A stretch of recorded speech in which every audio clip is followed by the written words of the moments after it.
All right, let's get ready to go. Let's get it. I did not did not want to do this, did not care to do this, but it's Friday. I was going to do a freestyle Friday chop it up show and out of nowhere this just came down the pipeline. Unexpected. A lot of other people knew about it. Like O'Shea and Mediocre Tutorials and Reviews, they dropped right away. I was like, "Whoa." So this is a whole thing. So I guess we'll talk about it. I guess we'll talk about it. So strap on in, strap on in. Let's get ready to go. Let me find my intro. And hold on. We're gonna talk about two of these things. The Mac the Trucker, we're gonna talk about your comment right there. And RX-O, we are going to talk about that comment right there. We are going to talk about that comment right there. But either way it goes, come on in. Come on in. Let's get ready to go. Let's get it.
Peace, folks.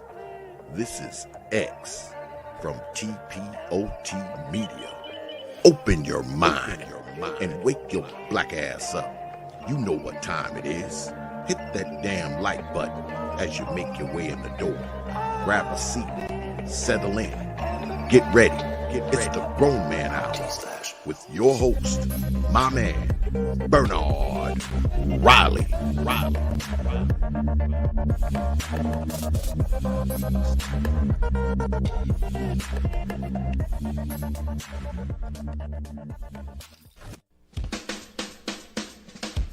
Hey, what's up, everybody? This is Mumia Obsidian Ali.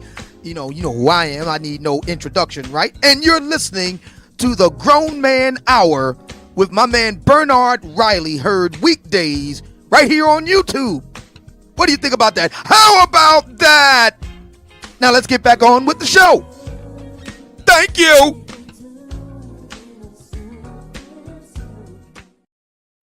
What's up, good people? We are back in the building for another one. Shout out to everybody in the building. Shout out to the early bird squads, those that make it in bright and early before we even get things officially started on the day. Thank you to each and every one of you. I greatly appreciate it. I see people following on in. Make sure you hit the like button as you come on in. I haven't even hit the like button yet, so I got to make sure I do that myself.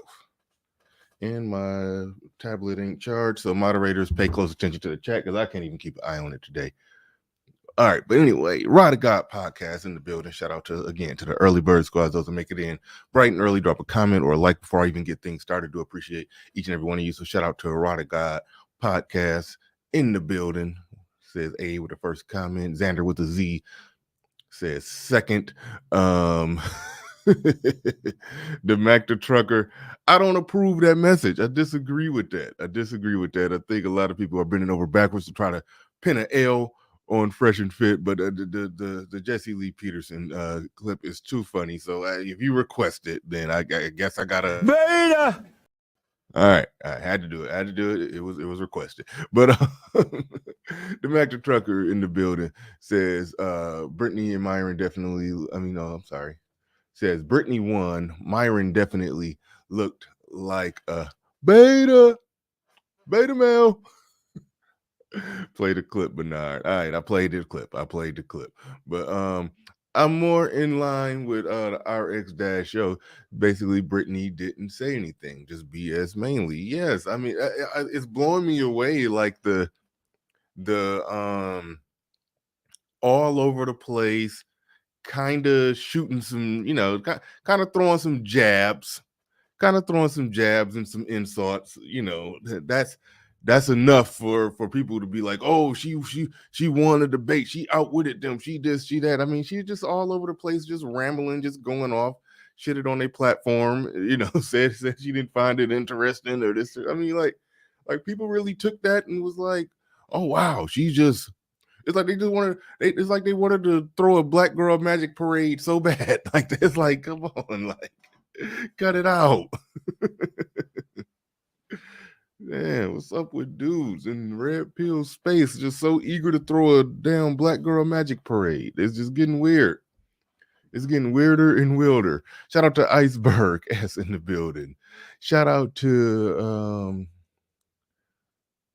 let me make that. Let me see. I probably can't. Nope, I can't get that. Okay. Shout out to you. He says, the amazing part, she didn't say anything, but she made him bothered. I don't know about that. She won. She got in his head and took him off of his square. I did see the whole thing. So maybe I have a different view. Maybe I have a different view because I saw the whole thing. But I don't think she got him off of his square. Only thing I saw him say, I think I'll play some clips from the whole thing. And I don't even know if I'm allowed to do that because the whole thing isn't even on YouTube. So I will play a little bit from that. But we probably will look at the stuff that's there that you could clearly see edits. But I don't think she got him off his square. The only thing he said is that, wow, you're a little triggered. And then he went on to make his points. But anyway, we'll get into it. We'll get into it. Shout out to everybody in the building. Darth Low Trademark, just being jazzy in the building. Shout out to you. Blue Pills will say Brittany won. That is what Shinsky is saying. I'm not going to charge everybody up who's saying she won as being blue pill, but I think blue pill people are more likely to say she won. It's a lot of people that come to this space, come to the Manosphere, and they basically root for the Manosphere to lose. Like, there were people pretending as if Kevin Samuels and Brittany Renner had a debate and she owned him in a debate, but really it was just a casual discussion. Like, I mean, so people be working hard, bending over backwards to try to pin an L on a man in this space, and it's weird.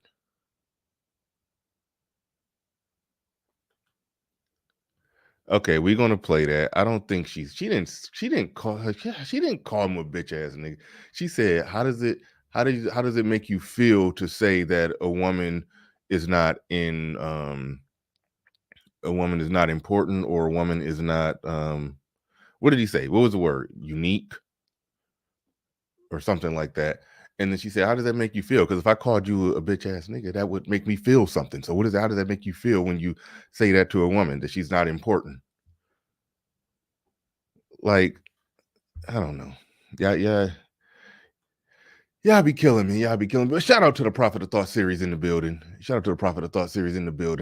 Appreciate you coming on through. Me and him had an excellent stream that was supposed to be a one-on-one between me and him. Tommy Sotomayor showed up, so we had a good conversation with that. And then Game Changer showed up, and him and Tommy went at it. Hopefully that didn't I know you was trying to get another interview with Tommy Sotomayor. Hopefully that didn't burn a bridge, that situation with him and Game Changer. I was thinking about that while it was happening. I was like, I probably need to just end this because I wanted you to, I didn't want I didn't want him to leave with a sour taste. Well, he probably came in with a sour taste in his mouth. That's Tommy. But no, I didn't want him to leave with a sour taste in his mouth and then not work with you going forward in the future. So I hopefully that all works out. Hopefully that all works out and you get him back on your program, because I know you wanted to do that.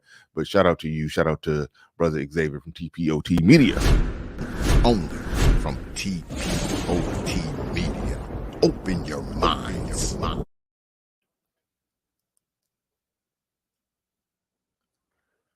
Okay, I wonder who you talking about right there. I don't know who's red pill raging, but I'm behind on the chat. Shout out to Chief Rocka in the building with the $10 super chat. Definitely appreciate that. Shout out to my man Rada God podcast. Says she got triggered with Myron. Said she wasn't special. There it is. There it is. Easy layup. Right. Yeah, she wasn't special. I forgot exactly. I forgot exactly what she said or how she said it, but that was it. I mean, that was what he said. He said she's not special, and she did get a little triggered by that. She did get a little triggered by that, no doubt, no doubt. Shout out to Edward Anderson. She's lightning. They grading on a curve. I think you mean that she light skinned. They grade on a curve. Grading on a major curve. If all you got to do is just pull up and rant. That don't mean she outwitted or. I mean, this is my big question. Do y'all think the general points of the manosphere are wrong, and y'all are rooting for them to be defeated by a insta bimbo? Like, I mean, it's a very successful one, but I mean, damn, like what are y'all about? What are y'all stand? What are you like? I'm just trying to figure out where some people are grounded. Like, let us know. It's like it's getting weird out here.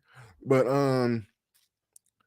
Three Kings in the building says being loud and talking fast doesn't mean she won. That's my general point.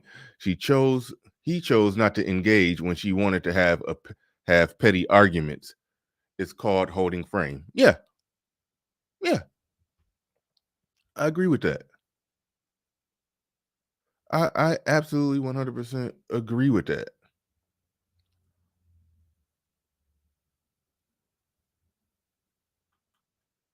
He says not wrong, but the talking points need updated. What does that mean? What does that mean? Talking points need to be updated. I mean, I'll just go ahead and keep it real. I think some of the people who are making those points, those are people that really, they're in and around the sphere, but they don't really rock with it like that. That's just my opinion. When some people are saying that, or give me an example of something that needs to be updated.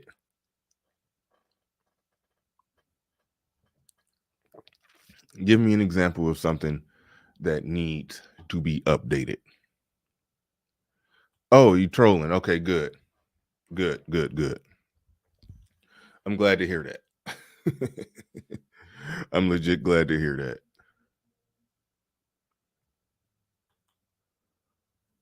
Fresh set Myron up. Won't be surprised if they break up the show soon. That was stupid. That is worth talking about. Let me just go on and pull up the screen share. But so they were going on DJ Academics. I got it right here already ready to go. So they were going on DJ Academics podcast or whatever. And yeah, I'm gonna try to play it like this, and hopefully everything is okay. See, I got it smaller in the corner of the screen because this is something. I mean, I don't know how it's going to work. Fair use when I do start playing. But they were going on DJ Academics podcast, and I thought it was stupid of Fresh to say we're not going to tell. He said that he basically was going to surprise Myron with it. He wasn't going to tell him that Brittany Renner was going to be there. Okay, so if Myron is the one who spit the bars in y'all group, and he going into what is the equivalent of a rap battle, you're not going to tell him in advance who his opponent is, or even that there's going to be a rap battle. You're just going to walk him in. I mean, really? Like Myron in this whole full video, it was a 2-hour discussion. A lot of people don't know that it was a 2-hour discussion. I'm gonna play you some parts of it from the middle, but it was a 2-hour discussion, and Myron was taking notes during the discussion because I mean that's what he do. He writes stuff down to make sure he can come back to it. But I tend to believe that he would have bare minimum to know in advance. I'm assuming they knew a few days, if not a week in advance, that they were going to be there. I think he would have liked to have been able to, know what he was walking into and be prepared with some kill shots. I mean, I would assume he would like that. But anyway, so that was That was a dumb move on Fresh. Fresh isn't exactly. I'm gonna try not to diss Fresh, but I'm gonna try not to say nothing bad against Fresh. He's a part of the team over there, but damn,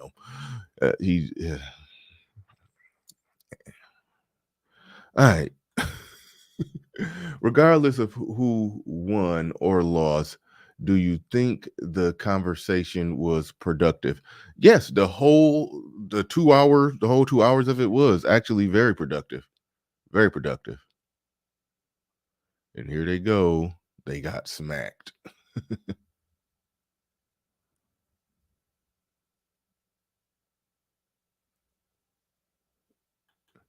Says, yeah, that was weird. I would have been tight.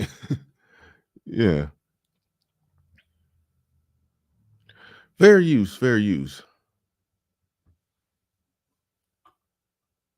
And I think GA Boy said talking points don't hold up against an attractive woman. No, it depends on what talking points. There are different points that can be made for different people at different points. Like I think y'all excuse me. I think y'all understand that. I think you have a basic general understanding of that, or at least y'all should have a basic general understanding about that. Angry Man made a great point. He said she's special in a world of morbid obesity. Yeah.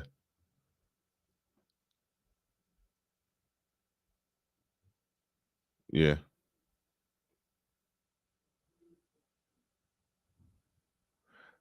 The comments are interesting, but I'm about to roll some not so beautiful. Well, I normally say not so beautiful being footage, but no, this was actually nice, so I can't even say it.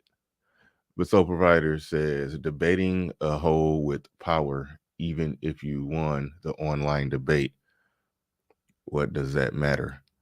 What do you mean debating a hoe with power? Are you defining power as just her having money? Okay, they got money. There's two successful people with money having a discussion about ideas. If discussions about ideas, I mean, you could say that about anything. You could say our discussion, our analysis about the Matrix. What does that matter? None of that matters. Don't nothing matter when you really break it down. I mean, that's why I don't understand what the what does it matter argument. And I don't know what he mean by she got power. Yeah, I don't know what's going on there either. I don't know what's going on there either. Indigenous TV in the building says Walter is just man. Walter is just man, he's like Fredo in the first Godfather. Remember when the Don was ambushed and Fredo fumbled the snub nose? Yeah, that's Walter.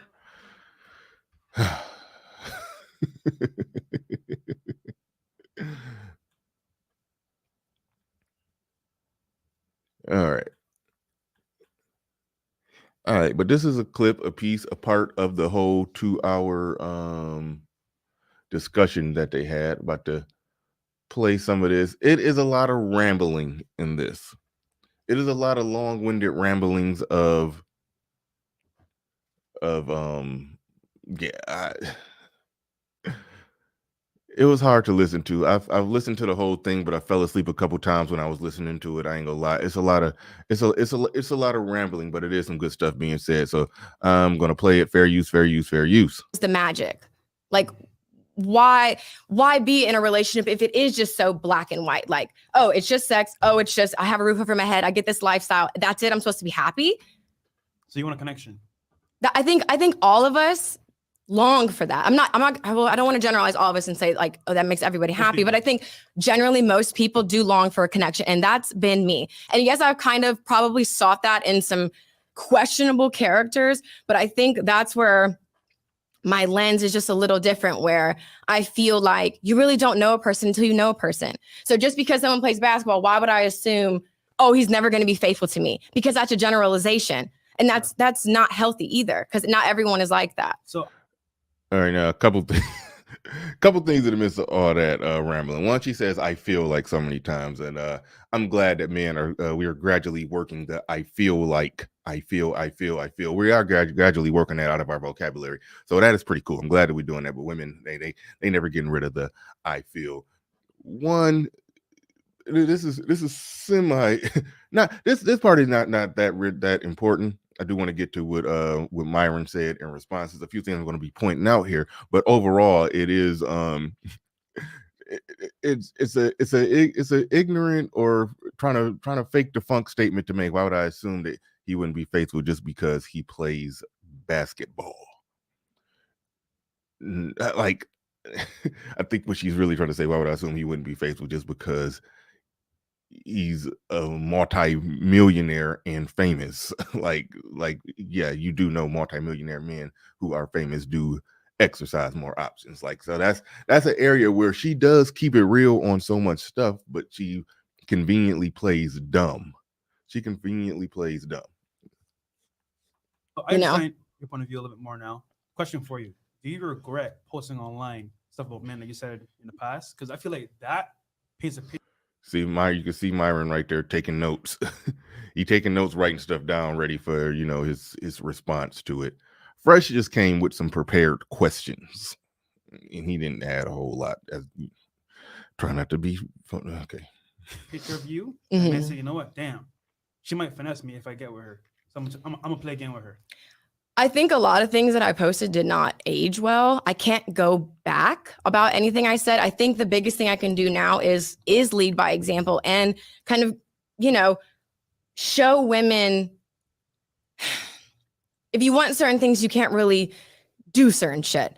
You can't say that men ain't shit, but then you want a husband. It's counterproductive. It doesn't make sense. Right. Would that also go into, because what they also say on their podcast is, for example, if you're a woman who's interested in later having a husband and a family, if you're posting certain pictures, if you're doing certain activity, if you're, for example, publicizing that you've been with a bunch of other dudes, right, you're greatly reducing the percentage of dudes who would be attracted to that. I take you serious. Yeah. So that's the term they use. I think that from a general standpoint, I think that is a fair perspective. Absolutely. I think there are a lot of guys who, first of all, we all have our own insecurities that we're working through. Second of all, you add social media and then you're posting your body. Fair use. And it's funny that she said those videos didn't age well, as if they could have aged well. Talking about him having raw sex with umpteen NBA players. And talking about how easy they would be to finesse because they don't use condoms, as if that could have possibly aged well. Or you're posting certain things, yes, you're going to weed out your options naturally, depending on the guy. Now, I do think that when you, like I am, I'll just have used me as an example. When you're out here like me, you're going to have to get a guy who doesn't give a fuck either, who doesn't care what they say. And to be honest, at this point, at this stage in the game, it does feel like a unicorn. But that doesn't mean that. Yeah, getting with a guy who's like you, who don't give a fuck either. That sounds like a reckless NBA player who smashed chicks raw. I mean, if that's what you had what you had, and you just should have been happy with it. I mean, if you smashing random NBA players raw, then yeah, he's going to be smashing random hoes. Like you. So whatever it is that she's complaining about, it's like she already had it. Whatever she's missing, she already had it. She just literally just described the type of guy that it would take for her to actually be with a dude. And this is why I don't. That's why I don't even like covering this. I keep it real. I'm gonna cover it because it's popular and everybody talking about it. But overall, it's just turned into just the random mundane ramblings of some chick who just figured out a way to monetize her vag. Like that's what this turns into to me. And is this I just get to a point where it's like she's just saying words. But I was annoyed. I was annoyed that everybody was trying to take the random annoying words of some chick who monetized her vag to try to pin a L on some men who speak the sentiments and ideas and perspective of men. Is like, what are you? That's why I was just like, what are y'all doing? What are y'all doing? I'm going to settle, or I'm going to give up, or I'm going to think, well, no man's ever going to take me seriously. I just haven't met the right guy. So it's like, yeah, from the general standpoint, there are probably a lot of people that would not give me a chance.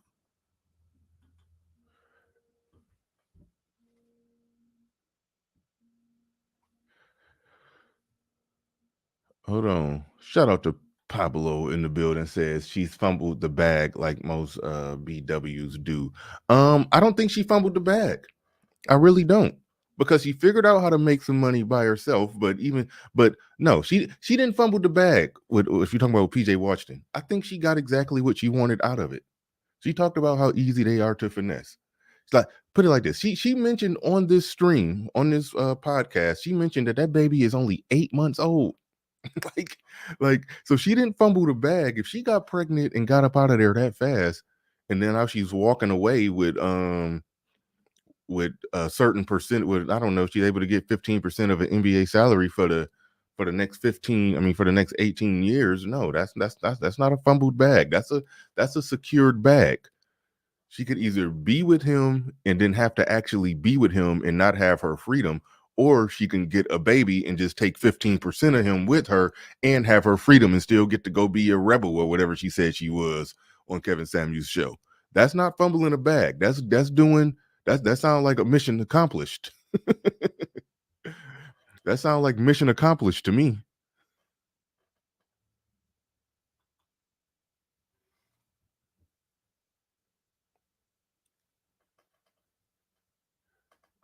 Emmett Perry says, yo, she beating up on the Black Manosphere. We need to get Angry Man. What are you talking about? She beating up on the Black Manosphere?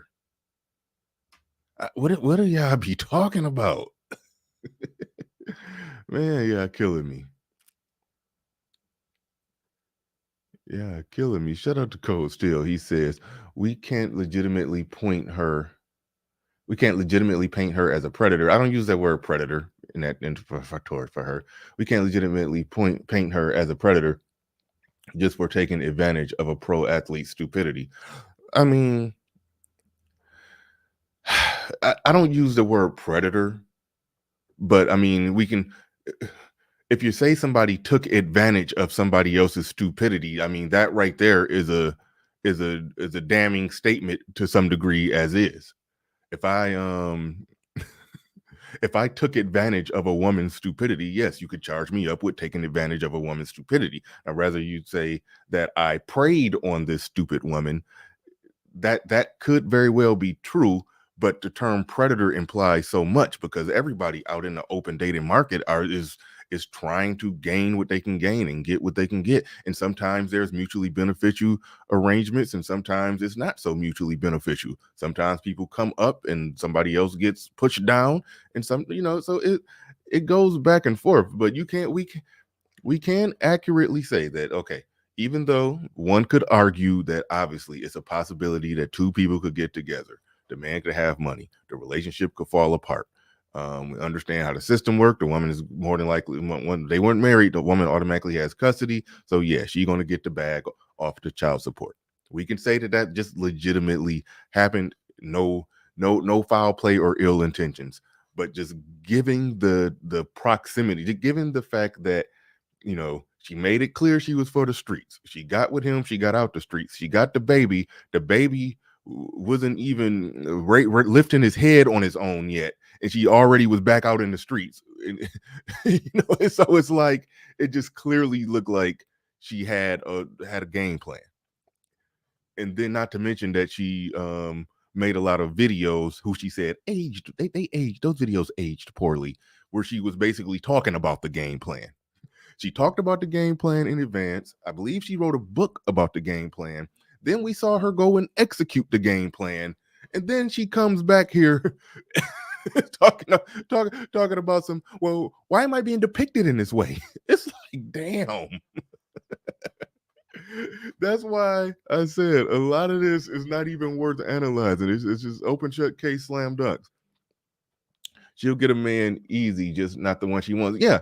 And that's really what it all comes down to. And that's another reason why a part of me don't care. We're talking about a chick who's won the game of, getting what she want out of men, but now she's 30 and with a kid, and she's thinking she's probably burned the professional athlete, actor, millionaire bridge to where, yeah, they'll still smash. They'll still throw some money at her. They'll still have fun with her. But when she's talking about she's talking about how she's going to be talking about she want love and she want a connection and she want this and this, that, and family and blah, blah, blah, blah, blah. She's going to start talking about how she want all of that, and now and now she might not be able to get it, even though she had it, even though she already admitted that the guy that she's going to get it from is probably going to be a little reckless like her. So if PJ was reckless and was cheating or whatever, okay, like you had exactly what you qualify for, given the parameters of what you want and the parameters of how you act and how you said you're going to continue to act. It's like, so it's none of it even makes any sense to even be discussing. Just, yes, I'm a chick out here in this modern world trying to monetize myself, and I successfully did it. And I got taken 15% of an NBA player for the next 18 years. I mean, but to that was a long rant. But to your simple point, no. To the person who said that you can't call her a predator. No. By a light diet definition of the word predator, you probably could. Because, if I saw a chick leaving the bar and then I got out my car and I walked up on her and started trying to, my goal and intention is to, my goal and intention is to try to have sex with this woman that night. And she looked a little, I don't know. She looked a little vulnerable, a little easy. You can make the case that, yeah, did I prey on her for what I wanted? Okay. I mean, but again, I think that's playing with terms. Predator implies a lot, so I don't like to use that word predator. I don't even like the word groomer.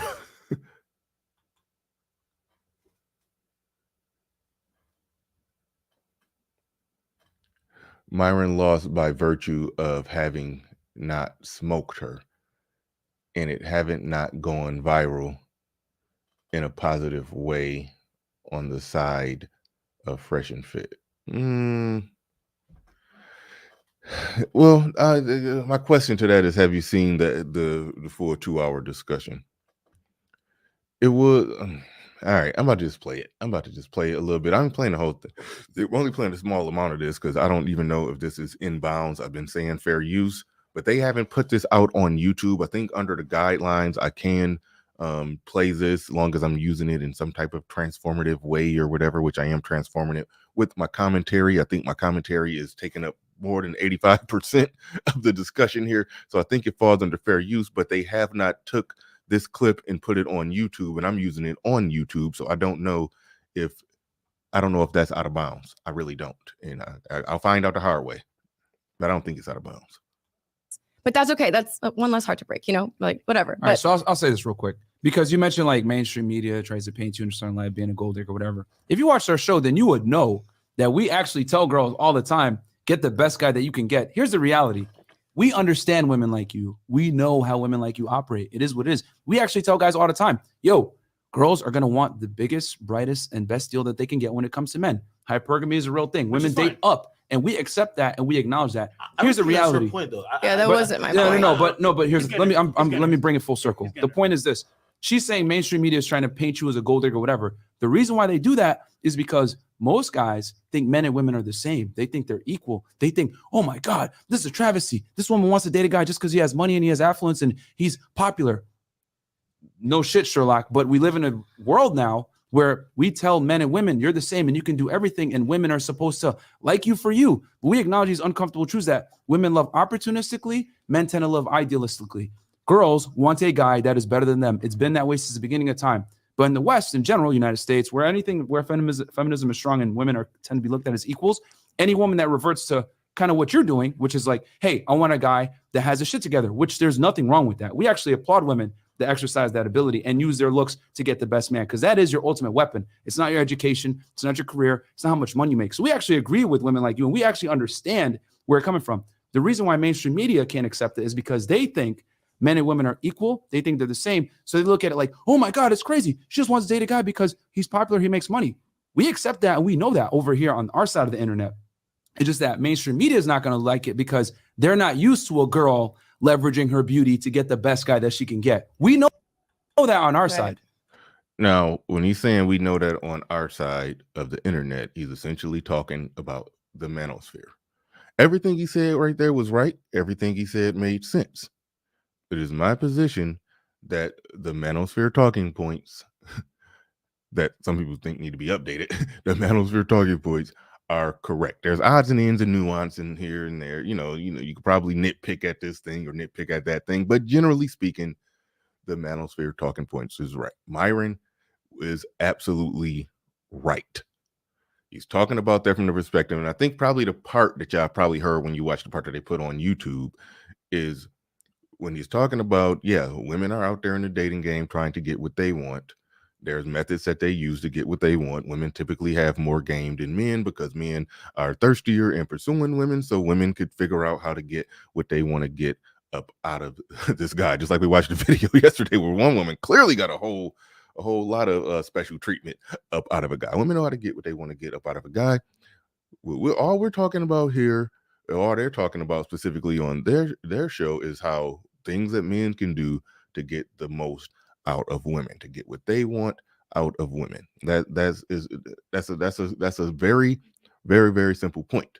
But as far as understanding what women are and how they operate and what they do and what they're looking like, this side of the internet know and understand that, and we know and understand what a woman like Brittany Renner is. So Myron is absolutely right on that. Now, this is an important part, and I want y'all to watch this because we're going to see this happen a few times. Myron will say something that makes sense. Instead of just throwing it right back over to Brittany Renner, DJ Academics will jump in and say something that's more or less unnecessary, in my opinion. He'll jump in and say something more or less unnecessary, and then he will basically botch what would be a good back and forth. Because let's just go ahead and call it. This is Myron versus Brittany Renner. Fresh ain't got nothing to do with it. DJ Academics just hosting, but he's over hosting. You're going to see him over hosting. Okay. You're going to see him after Brittany will say something. Instead of just passing it to Myron to give a direct response, he'll reiterate what Brittany said, and then and basically try to. I don't know if he was doing it on purpose, but he would throw the conversation off the scent. He would throw it off the scent.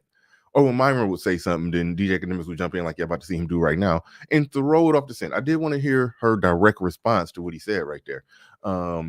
Modern W's are not hypergamous until they're approaching the wall. True for some. Definitely true for some. Women want the biggest D, not the big. Okay, the best. Absolutely. It's more accurate to say they want the best. They are not the biggest, because the biggest they'll run from that. Don't let that porn throw you off. They don't want 12 inches all up into their lungs. They don't want that. The biggest D attached to the prettiest dude they can find. Prove me wrong. Yeah, they do. They be looking for some good sex. They do be looking for some good sex more than, there's different types of hypergamous. Somebody else talked about this real good. They could be hypergamous in far as when it comes to resources, or they could be hypergamous when it comes to just getting the best looking, just the best looking guy, or the guy who got the most this or the most status, or whatever they're looking for. It varies. It varies from woman to woman. In different areas, different things vary. But yeah, they're hypergamous for something. That's probably the best way to put it. They're hypergamous for something. Yep, that was Ed. Good catch, Katie. Good catch. That was Ed that said that. All right, let me dig back in here. And that's what we teach guys. This is how very attractive women operate. They're going to use their looks and their ability, and I don't want to say manipulation, but I guess you could say manipulation, because girls have a lot more game than guys. That's what game typically comes down to get the best guy that they can get. And it is what it is. You just need to know how to operate and move around that, So we understand these uncomfortable truths that men and women are not the same. And here's the thing. We know we're not here to shame you for it. Like, it's kind of funny because, like, people say, oh, do Fresher Fit shame women for exercising their options? No, we just tell guys this is how women really move. But mainstream media isn't ready for that. Is that a fair depiction of We didn't need DJ Academics jumping in right here. We just needed her direct response. Of how you go about trying to get with the guy. Like, you're using and leveraging what you have going for you to get the highest value guy, essentially. And there's nothing wrong with that. Let me say this too. A lot of girls, the only difference between you and these other girls is you're open about it. You're honest about it. You're honest Yeah. about it. And Yeah, I noticed how when Myron made all those good points, and then Fresh just wanted to contribute to the conversation, and then when Myron said, Fresh did that thing that people do when they don't, they're just not in tune with the conversation, but they just feel like they can sound like they're part of the conversation. They just repeat the last word that somebody said. So Myron made all those good points, and he said, "Yeah, but you're honest about it." Myron said, "You're honest about it," and Fresh was like, "Yeah, you're honest about it." Like you just repeated the last word that Myron said. That wasn't you didn't add to the conversation, Fresh. You didn't add to it. You just repeated the last word Myron said. Like, listen, damn, I know. Yeah, I just got to take my word if you didn't care. Okay, let me try to see if I can. Hold on. people can't handle honesty. And it's kind of funny because they try to crucify no, people right like here. me and you because we're both. You have going for you to get the highest value guy, essentially. And there's nothing wrong with that. Let me say this too. A lot of girls, the only difference between you and these other girls is you're open about it. You're honest about it. You're honest Yeah. about it. And people Yeah, I see. Yeah, I see him just repeat the last thing that Myron said. can't handle honesty. And it's kind of funny because they try to crucify people like me and you because we're both honest in what we do. I'm honest about how we move and how guys need to move to adapt to the new dating marketplace. You're honest about, hey, all these guys ain't worth shit. This is how you move and you leverage your beauty to get out what you want. Like we're on opposing ends of the spectrum of you're helping the girls get what they want and I'm trying to help the guys get what they want. But I understand where you're coming from. But mainstream society doesn't understand people like us because we're honest. And one last Right. point. We brought on Blue Jasmine on our show, right? Everyone's bashing her and saying, oh, you're this, you're that. We agree with her. We agreed with her. Hold on, just real quick. I cracked my little jokes on Fresh, but he said Fresh adds value elsewhere, though he ain't a talker. I agree with that 100%. I agree with that 100%. He does add value. You know, they've broken down and explained the things that he does, how he's the one who, networks and books all the interviews with people. That has a lot to do with the growth of their platform because they network and they build with other people who got 500 subs to millions of subs in many cases, and that gets them in all all the algorithms all throughout YouTube. So yes, Fresh does add value. He just don't got the bars. Okay, that's just and that's okay. That's okay. That's okay. The man is using whatever tools he has to figure out how to win, but he gonna catch some jokes here and there. And I'll try to keep it. I try to keep it lighthearted, and I don't like to. I don't got to get all mean spirited with the jokes on Fresh. But Fresh gonna catch some lighthearted jokes. That just is what it is. That's just it. That just is what it is. But no.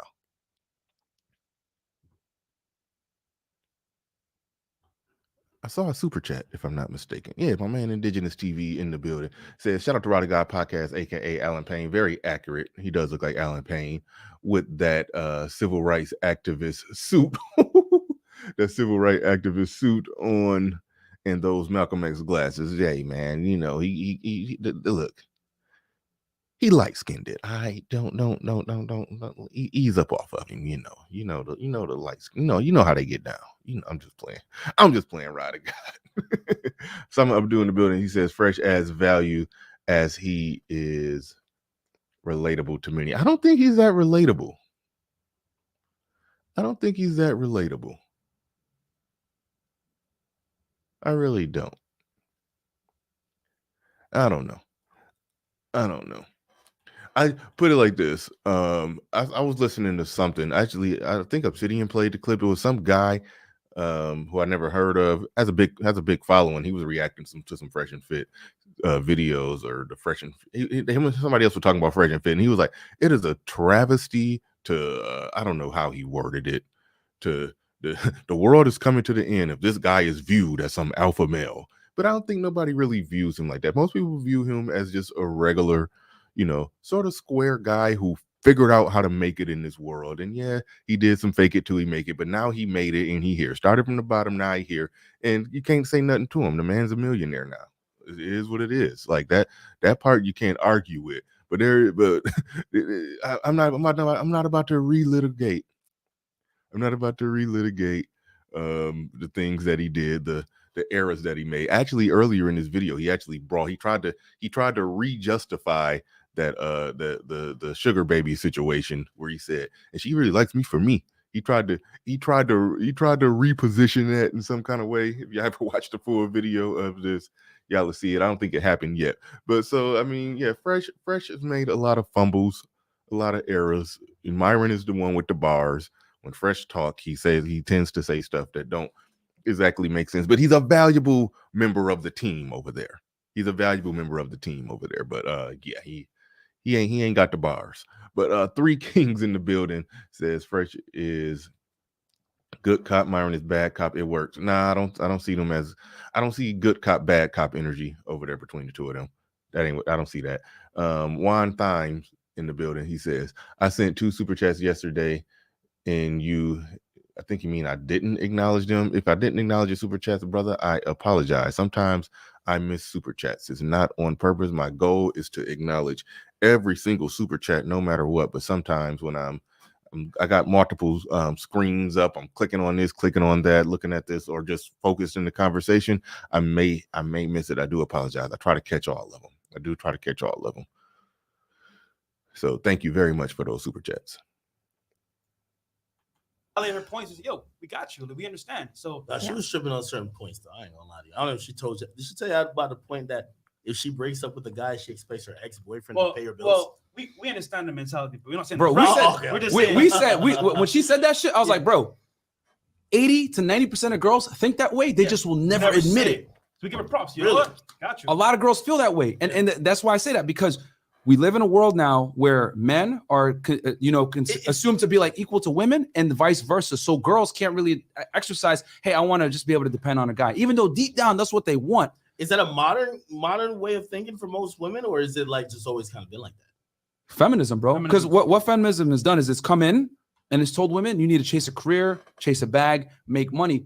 But the reality is, we know from the studies, and we just know in general from a big predicator on female happiness is a family and children. It's not a career and making money. And we've brought so many girls on our show that are in their 30s, whatever. They break down and cry in tears, bro, on air. I wish I got married. I wish I had kids, blah, blah, blah.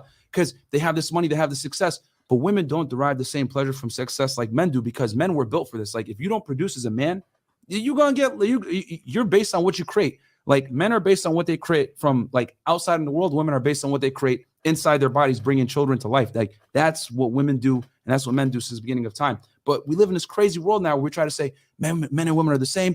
Women should go ahead and chase a career, but it leaves a lot of women unhappy. Like 1 in 4 women now runs around on antidepressant and anxiety medication because they chase this career and this money, but it doesn't actually give them fulfillment. You know, how many rich girls do you know? I mean, me and you both know that make money and they're sad. Yesterday. Whoa. Just gotta stop and acknowledge Myron is right. What they're supposed to be doing right now, throw it right to Brittany Renner, get her raw reaction to it. That's why I said Fresh and DJ Academics was kind of botching this whole thing. Well, more DJ Academics more so than Fresh. DJ Academics was botching this whole thing. They were supposed to throw it immediately to Brittany Renner, get her immediate response to it. Ones I know, it's because they're doing OnlyFans and they're compromising their character. Because it would have been perfect to just get her immediate response to it, and then get her to say that, yes, I do have this money, I have this, I have that, but I'm still, which she's admitted, I'm still a miserable bitch. She's basically admitted that. She's still not happy, she's still not miserable. And then he set it up for a perfect, concession of defeat for her. Like, I mean, but then DJ Academics just talked and then threw the conversation off the scent. Like but even lawyers, bro, like really successful women that go to school and make it, they make a lot of money and they're still not happy because well, I would say it's a trade-off, right? So like, you know, if someone, kind of neglected the social life, neglected dating, didn't really kind of see what's out there because they're focused on school. And I mean, it goes from both sides. I think there's a lot of doctors who really miss out on social life. They get to the end of the rainbow in terms of getting to their career, and they're 34 years old. They've never dated and had the experiences that maybe somebody who's 21 who didn't and was on a different track had. So what do you think about that, though, Brittany? I mean, we threw a lot out there. Well, yeah, that was like a lot to. Yeah, it was a lot, but I mean, honestly, I think. See, because after Myron made the good points he made, and then DJ Academics just threw in a little, somewhat semi-word salad. And then so, Brittany, what do you think about that? Now she's able to word salad and not respond directly to what Myron said. I think what's tough too, I think, just like as men, he was saying, it's about what we can create outside. It's about what we can do, what we can bring to the table, I guess, which is kind of sucks because men are like their value is based on what they can put on the table, right? And we're not even looking at the actual man internally. We're just like, well, if you don't make this, you don't make that, you're not shit. Like men are kind of pushed to just work and slave and are kind of forced in a position where if you don't make a certain amount of money, you just are worthless to society. And that's something I don't like. I don't like that. I mean, of course it's like, how can we change that? But I There's think no changing it. We can cry about it, man. No, but like, listen though, because it's like, yeah, the reality is like, oh, we can cry about it. We can, yeah, but the reality is that why do we just brush it off like that? Because what I've noticed about you is you're very militant. So like, I don't know your background, but I just kind of feel like it's very, oh, well, get over it. This is how it is. Cry about it if you want. But it's like, okay, but what about the person under that? Like at what point in time, like, because as a man, if I put myself in a man's shoes and I'm having a hard time getting women, I'm not making a lot of money, I feel worthless to society, nobody wants me. Like, how am I really gonna treat women when I do get these things? I'm gonna look at you guys as objects. That's not healthy either. Because I feel like men are more than what they just bring to the table. And I think for me, with women, like where I'm at now, an uncomfortable truth for me is I would be considered trophy pussy. Like I have to filter through, like, yes, I can leverage my beauty and get the highest bidder. But the reality is like we both want each other because I'm who I am. You can do what you do. But we can leverage and come together and get whatever we want out of that. But we're still. When they just start talking. All right. So she basically said, I have to deal with the harsh reality that I'm trophy pussy. I have to deal with the harsh reality that some rich man might just marry me because of how I look, and then I won't have to work, and I could just be rich and married to him because he's rich. That's so horrible.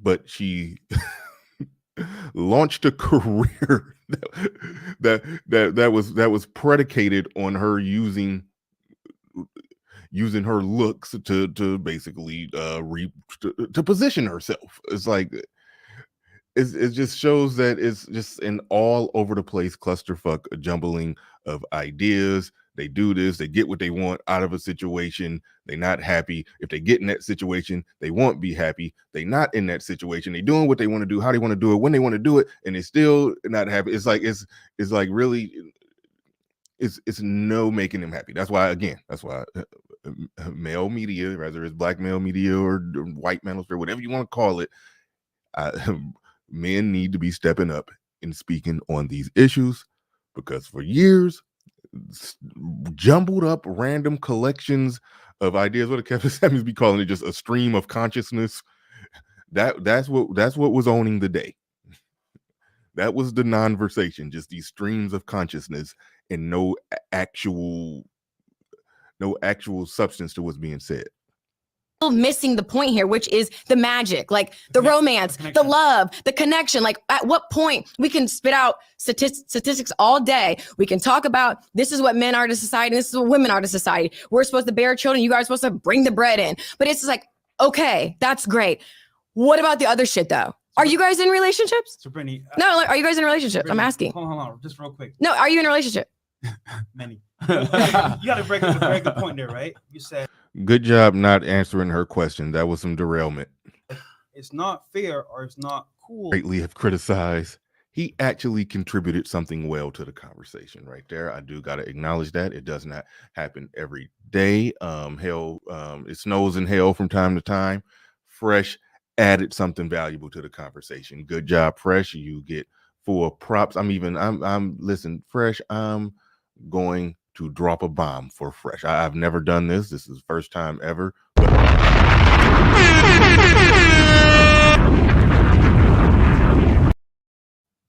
Shout out to Fresh. I very rarely say, way to go. Good job, Fresh. That don't happen that much, but no, he definitely knocked it out the park right there. He does, and he's getting better. He's improving on that. He's improving on his communication. He is. There's been definitely improvement, but no, where he definitely knocked that out the park, because she's sitting there saying it's wrong, it's bad. Which society needs to do something about that. That men are just looked at and viewed as success objects. Okay, do you want to get with a broke dude? Well, you know, yeah, perfect checkmate. And I'm almost done with the part I'm going to play. I'm not going to play all this because I don't want nobody coming for me. Fair use. I'm going to drop the link, and hopefully I can go and watch the full thing. I highly recommend it. They put the full clip on DJ Academic's podcast. That's here on Spotify, and I'm going to break it up on YouTube in bits and pieces, so you can watch it in bits and pieces on YouTube. And that's probably why they don't want me doing this, because I'm showing one of the bits and pieces, so that's kind of wrong. Maybe I don't know the exact rules, but definitely go check it out on the podcast and watch the bits and pieces when they drop them. I'm just about to react to a little bit more of this, and so here we go. Yes or no? That's a no. That's a fuck no. No. I'm just curious. Yeah, she gave it power. No. Shout out to KD real quick. Shout out to KD who dropped $50 on the Cash App. I do greatly appreciate that. Shout out to everybody who supports on the Cash App, and I do appreciate it. Real quick before we get into her response to that, D-Rock Den sent a $5 Cash App as well. Man, I do greatly appreciate each and every one of you who's supporting the stream. I do appreciate it. All right, just double checking, making sure I don't got no more. All right, yeah, but shout out to KD. Always come through hard and heavy-handed on the Cash App end. All right, let's get back into it. They asked her to, y'all was listening. I don't need to reset it up. Y'all know where they repositioned it. She said it's wrong that men are viewed as success objects. Okay, it's wrong that men are viewed as success objects. Okay, good. Would you get with a broke dude? And she started beatboxing, and Myron interjected and said that's a emphatic no, but let's see what you got to say. So the reality is if I can create X lifestyle for myself. Yes or no? Why would can I finish my point? Go ahead. Okay. If I can create X for myself and I have my house, I have my car, why would I be with someone who at least doesn't have those things? Here's the thing, even the chicks who can't create X for themselves still want to get with dudes who have X. So that point generally becomes a moot point on the broad scale. That's one flaw in Fresh's really good question, because when you ask a woman, okay, well, would you be with a broke dude? What you should be generally saying, do women generally want to be with broke dudes? And because when you ask that question, then she can't personalize it. She could personalize it and dodge her way out of it. But seeing as every woman wants a man that's producing more than what they can produce, then that makes Fresh and Fit's point, or Myron's point, or whoever's point, correct. That's the whole point here. Bam. So you just said earlier, why does it matter if guys is successful or not? It should be the connection. It should be all that stuff. Mm-hmm. That's great and all, but in reality speaking, if guys don't have things on the table to be for security, you're not going to date them. But look at shout out to Fresh. Fresh is making some points. This don't happen that often, man. Shout out to Fresh. I'm proud of him, man. It's been a long journey. He actually making good points live in real time. So shout out to Fresh. Listen, I mean, shout out to Fresh. He's fresh. Fresh is fresh. As I told you, he's getting better.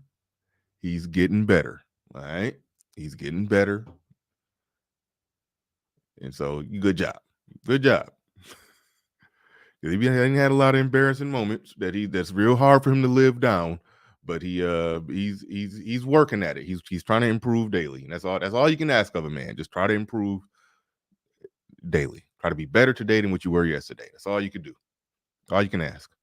But my thing is why would I want to be with someone who doesn't prioritize themselves? I know. Listen. I know. Spin move. Why would I be with somebody that doesn't prioritize themselves? He's not prioritizing himself because he doesn't have exactly what you got. Therefore, he's not prioritizing. No. Spin move. What we're saying, because we're saying, oh, this is about, we were talking about what guys bring to the table or what they can bring to the table. But the reality is I can look at somebody, regardless of their financial status, in a different way if I have my own things. And the reality is, if he's in the gym, he has his gallon of water, right? Is he wrong for not wanting to be with a girl who doesn't drink enough water a day, who has her pH balance is off, who's not taking care of her body? Is he wrong for not wanting that? No, because that's what the standard of his life. There's nothing wrong with that. So that's just kind of how I feel. You're missing the point. What he's simply trying to illustrate here is that there's a barrier to entry. You're not even going to give a guy an opportunity if he doesn't meet a certain financial requirement that you have brought upon yourself, which is fine. We talk about this all the time. Women don't date down socioeconomically almost ever. However, men will gladly do it. If the roles were reversed and you didn't have your stuff together financially, but a man did, he would gladly take you in. And they would date you. Hell, you've been in relationships with some pretty, up there guys, and they didn't care about how much money or whatever you brought to the table, because men and women are very different. We don't care about what you bring to the table financially or status-wise, but women do. So you can say, and this is kind of the difference between men and women. Like, women get the privilege of living in a Disney fairy tale of take me how I am, and this shouldn't be this way, and this is fucked up. Men don't get that privilege. We have to accept the cold, hard reality that what you bring to the table determines your worth. You either do it or you don't. You either become successful and women are a byproduct, or you don't, because girls like you're highly successful yourself. You're out there in the limelight. You probably have brought put a pretty good life together for yourself. You're not going to accept a man that is financially inept or doesn't have his shit together, which is fine. That's the way it should be. But men don't have that same barrier. So what I'm trying to say is that your own preferences yourself show that men must perform. And here's the other thing. You're pretty successful yourself. I'll tell you, there's average girls that are competing for the same men that you're competing for, and there's average girls that have similar standards of what you want. Trust me, we're in Miami, we're in New York. We see a lot of women have very high standards. So as a guy, being average is not good enough anymore. You have to rise to a certain level. So we could say should, could, would, whatever it is, but the reality is men must become, and it is what it is. That's guys got to accept the truth. Do you see their point that There go DJ Academics. I don't know if you're doing it on purpose, and I'm not charging him up, but only thing needed to happen right there is pass it right to her. Don't say nothing. Just let her respond directly. She don't need you to reposition the question. She don't need you to make sure that she understand the question. She don't need you to give her more time to think of whatever word salad she's going to come up. She didn't need none of that. He made a point, directly to her, just pass it to her, let her respond. That's over moderating. When somebody make a point that's very precise and very clear, you don't need to restate the point in an easy way for the person to understand. I mean, she's demonstrated that she could go back and forth with anybody. So, why? It's like you're trying to, take off the. It's like he putting on Myron hit her with some real good stuff, and then the Academics is basically putting kids' gloves on the conversation. Like, no, just let them talk. I don't even think I got to paraphrase it. Basically, they're saying that you have a standard, but for guys, usually that standard doesn't exist. I like the way that they just broke it down. Like, I totally get what they're saying. Absolutely. Because I mean, it's just like, okay, so you guys have this barrier, but we don't, so I totally understand. And here's the thing. Yeah. We acknowledge this and we understand that women date up and it is what it is. We accept it and it is what it is. So we tell guys all the time, you need to become successful for yourself. And then women are a byproduct of that. Now you were saying, well, are guys going to resent women when they become successful, blah, blah, blah. Some guys might. I ain't gonna lie to you. Some guys might be like, fuck, took me forever to make this money. I'm gonna pay this chick now $1,000 and piss on her. I don't fucking know. Some guys be weird on it. So some guys do. Yeah. But we tell guys like, bro, this is why I tell guys all the time, yo, don't get married or get a serious relationship until you have had a couple of girls that you've dealt with so that you understand how women operate, how they think. You might get finessed 1 or 2 times. You know what I'm saying? You got to take a couple L's, because that way you'll be able to see what you like, what you don't like, what you're willing to tolerate, what you're not willing to tolerate. And then you're going to have a good body of evidence of how women maneuver and operate. And I know you're saying like women are special, whatever. I'll be honest.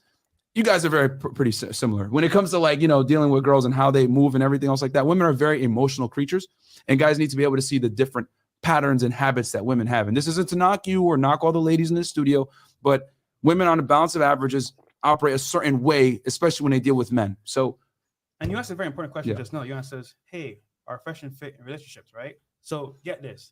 for men and women is different, because for us, we can have multiple options and choose the best one and wait. For women, you're kind of on like a time clock. So just to bring this back home a little bit, I was dating this girl, right? And I can know who it is. Oh, man. Met her on a yacht, right? And I spoke to her for like an hour and a half, spoke about different goals, what she's about. And What she told you she was about? Hold on. And I said on the podcast, she liked me for me, right? People took it as, oh, she wants me because this is who I am, blah, blah, blah. You know what it really was? I got to a certain point in my life where I had some type of success, some type of like security that she could see, and she liked that, right? Mhm. Personality-wise, on point, dope person, good personality. We could just vibe, have fun, go to the park, walk dogs, and it was an awesome experience. That connection was there. Even though she had a crazy past of like TikTok videos talking about men, she hates men, all that stuff. But personality-wise, it was there. So I saw past the videos to who she really was. Now, in your scenario, you'll paint a picture of you saying, Fresh, why didn't he quit when he was ahead? Why did he bring that up? Why? I didn't even know this part was in the clip that I was playing. I didn't even know this part was in the clip that I was playing. I didn't know I thought that part already happened. He did not have to bring that up. He did not have to take us back there. The conversation was getting good. Myron made so many good points. She was kind of on the ropes to the point to where she just basically just have to concede the point, and that's that. But he gonna try to use this time to try to take us all the way back to try to justify the chick that loved him for him, or whatever he said.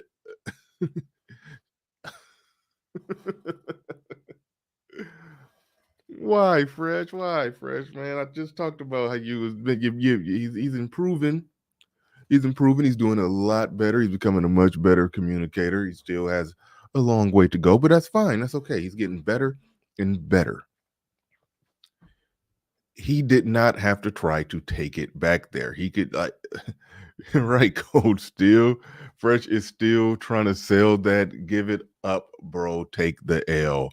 It's like, come on, like that had nothing to do with the conversation.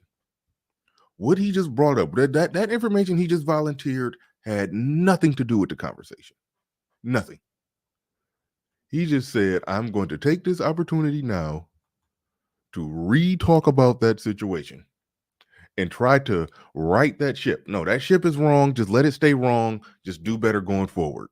Like, I mean, come on, man. Roddy God Podcast in the building. He says, bruh, Fresh.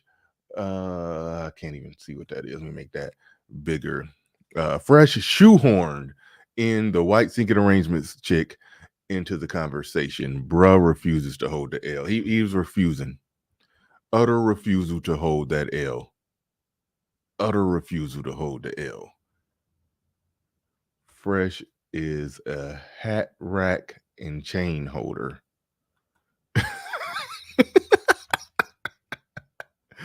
And go, man. Keep it lighthearted. Keep it lighthearted. I mean, listen. Nobody is above catching some jokes, but let's keep it lighthearted. That's funny though. A hat rack and chain holder.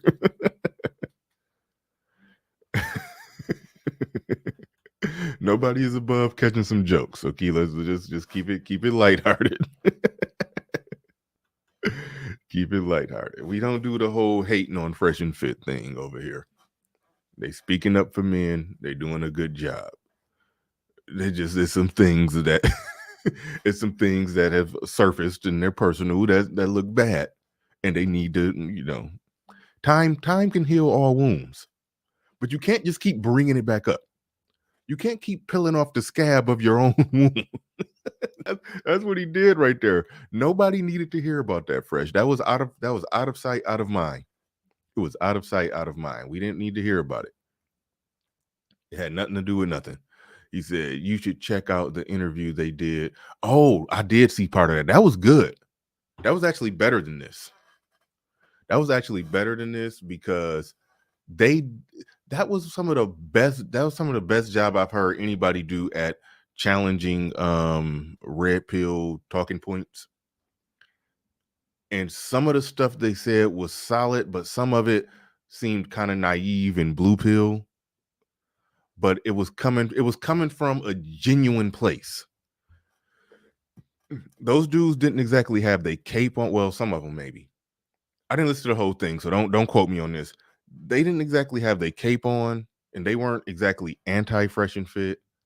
They were just genuine. It was a good, genuine conversation. I'll say that. It was that dude Andrew Schultz, I think his name is. Like that dude, and Andrew Schultz is a smart dude. He real good. Actually, I mean, I don't watch his stuff that much, but what I've seen, every time I've heard him talk, I was interested in what he was saying. Put it like that. I haven't seen that much on him, but every time I've heard him speak, he was very interesting. I think he debated Tariq Nasheed on some stuff. Like he's pretty good. I hope I'm talking about the same dude. But Andrew Schultz is I do like I do like what I hear from him. Wizard X in the building. Salute to Fresh and Fit. Their work ethic is fire. Man, I just want to emulate just 50% of that work ethic. I really like. I should be doing so much more. I should be doing so much more. But yeah. Sleepy says Andrew Schultz is cool usually. He was cool on that podcast. He was. I disagree with him on some points. And I could tell it was some things where when he said it, I can tell he genuinely believed it and thought it made sense, but there were aspects of it that he hadn't thought about. And that's where the manosphere and red pill, thought process comes in. We dig deeper. We scratch further beneath the surface on a lot of this stuff. Damn, I didn't know he debated Umar. That should be interesting too.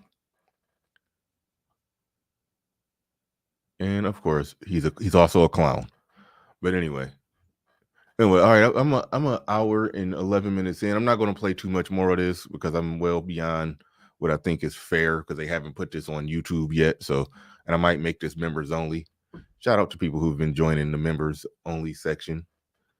Saying, "Oh, you're gold digger, you're just a bad person, whatever." You're probably a great person. I say you're smart. Yeah, we say it all the time. Smart. But how your past actions kind of like come out to haunt you for what you did in the past. Now, my question to you is, how are you going to move forward? Listen to that. He said all that stuff about the seeking arrangements chick, and then he said, so now my question to you is, and now the question that he about to ask barely even got anything to do with that whole little story he told. So it was like he literally just said it for no reason. Well, maybe not. Okay, let's just play it to get past those hurdles, because like even for her, that whole TikTok pass, it messed up what we had going on because the internet took it and ran with it. But the point is, how far in the past was all that TikTok and stuff? I mean, if she, okay, all right, we keeping it cool. We keeping it cool. Shout out to Fresh. Shout out to Fresh. I'm asking you, how are you gonna move past your past videos and past actions? You think? I personally live by, if it can be destroyed by the truth, it should be destroyed by the truth. So if me vocalizing my truth results in never getting married, then that's just something I'm going to have to accept. If a man's not willing. I don't know if they said it here, but somebody said it. I don't know who said it. I don't know if it was Myron who said it. I think Myron might have said that last night. I think he said the term "my truth." We need to basically just acknowledge that when somebody says "my truth," they're really just saying "my opinion." Like, whenever somebody say that, when you cut them off, you mean your opinion, because there's no such thing as my truth. The truth is the truth is the truth. If I say something that I believe is true, you can correct me and tell me where I'm wrong and possibly change my mind if you come with it and make sense, or show me some facts, stats, data, or just some aspect of reality of something that I'm not seeing. And you probably could change my mind or make me rethink my position or make me see some facts that go against what my position is.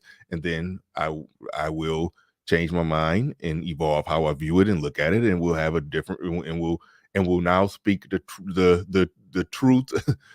and then I will move forward then. I will move forward then because I found out what I thought was true was actually wrong. I will move forward then and say that and speak to what is true based off the best information that we have. But my truth, that's when you say my truth, you're basically saying, damn, the best information available. I'm giving you my opinion and how I feel. to take on those challenges, which I'm not asking anyone to. If you don't want to, you don't got to. If I'm not for you, I'm not for you. But I think the reality is when you live out loud and you post a certain way and you stand on certain principles, you have to accept what comes behind it. So, it is what it is. Like, I feel like at this point in my life where, I have a child, he's 8 months old. I'm going to be 30 next month. And I'm in a position where I never thought I would be. And like I said, if I was this gold digger, I think I probably would have played my cards way earlier and probably with different people, you know what I mean? But, I took a chance. You did pretty well. You're doing better than most girls. I'll be with you.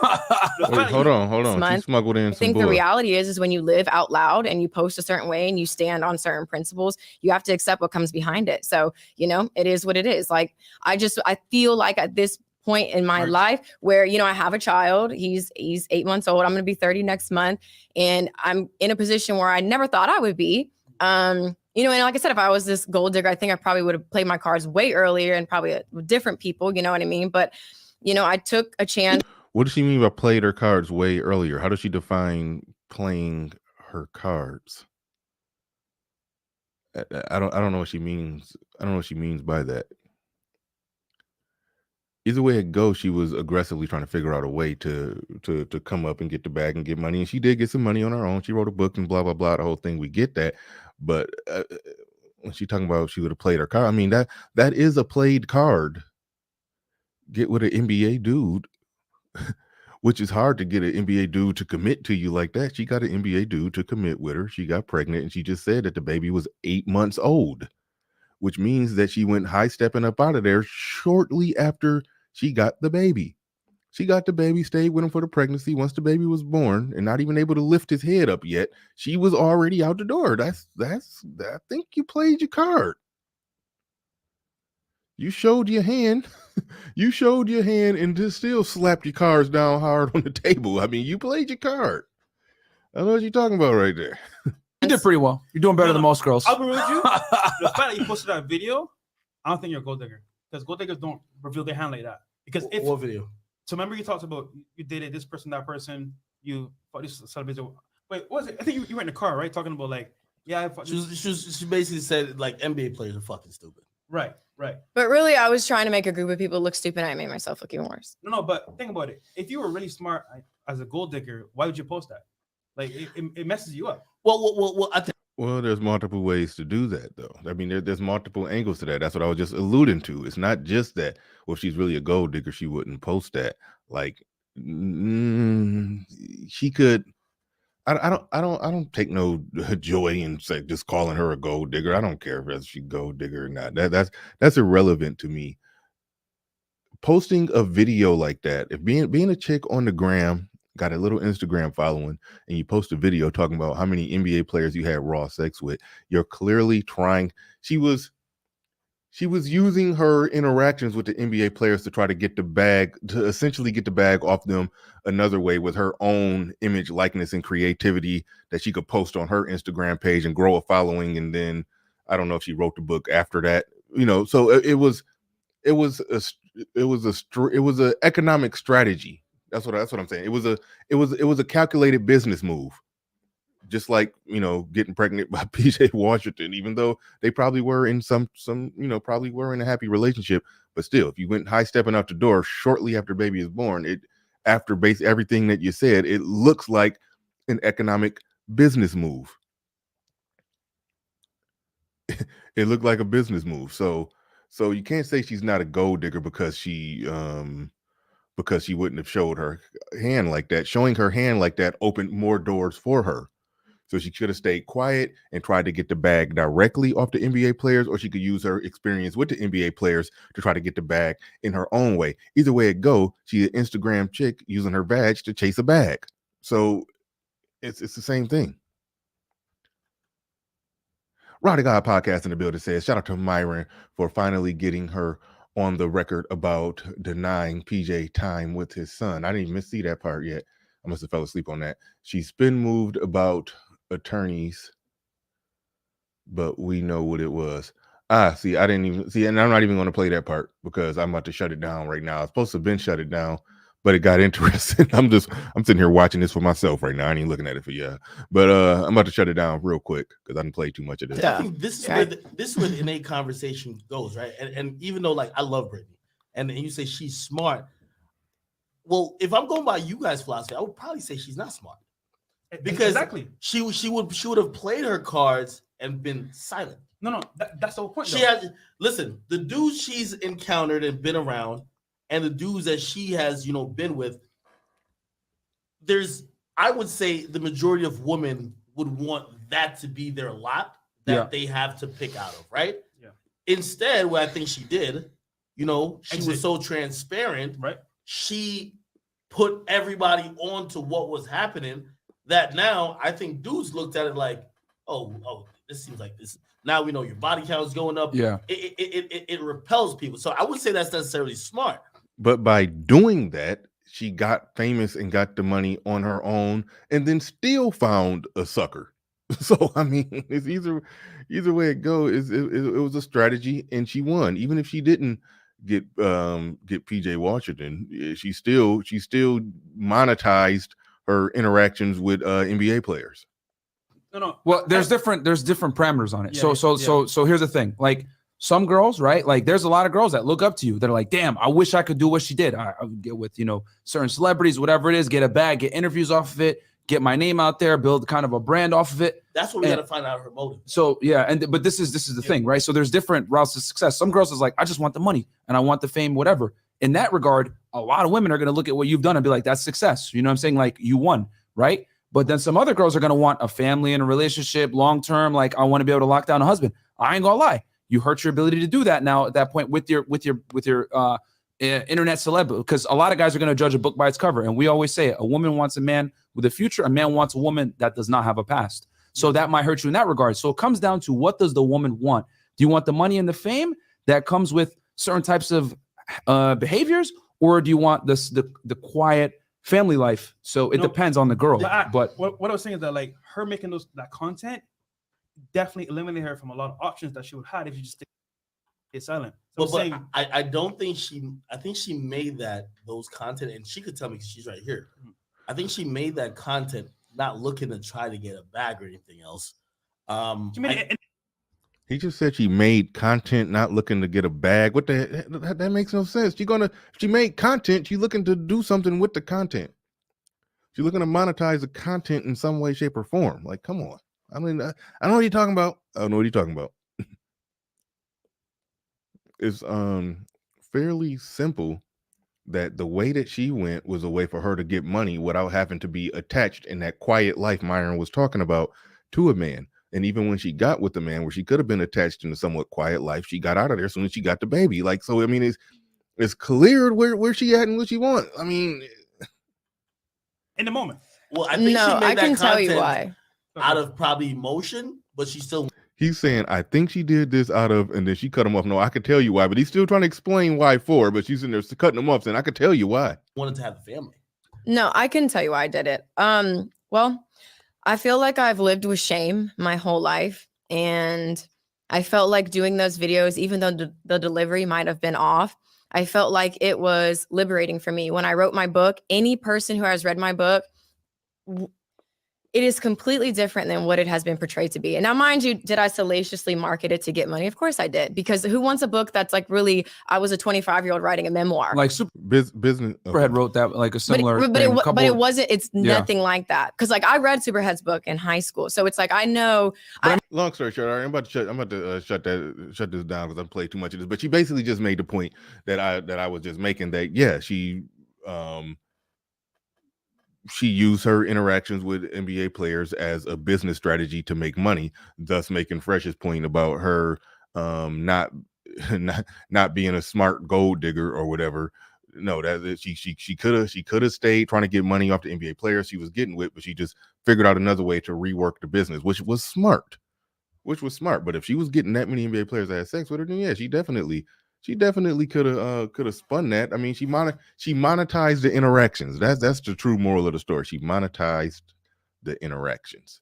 Is there's no other way around that. And I'm not knocking her doing it that way. Now, do not what seemingly seems like she got pregnant. When she got pregnant, she went hot stepping out the door. That's how it looked. Whether she say that's the case or not, that's how it looked. I will knock that, but I'm not going to knock her figuring out a way to salaciously advertise a book about her having sex with a bunch of NBA players. I'm not going to knock that. That's in bounds. People do that, and that's what she did, and that's that. But I'm just saying, the point to say, oh no, she's not a gold digger because she would have kept quiet about it. No, she got loud about it to make money. She would have kept quiet about it, she would have made money one way. If she would have got loud about it, she would have made money in a different way. Either way it goes, she was chasing bags by hook or crook.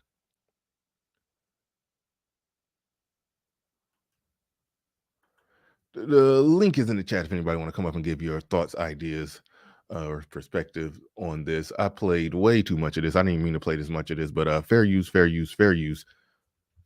on top of fair use. And yeah.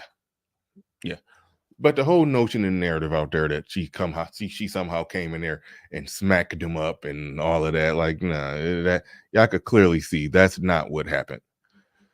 A lot of people tried to sell the narrative that she came in there and made Myron look like a beta. That's not what happened. Oh shoot, my man GC in the building. What is going on? What's up? What you got? Hey, what's going on, Bernard? I didn't catch the whole thing. I only caught a little bit at the end.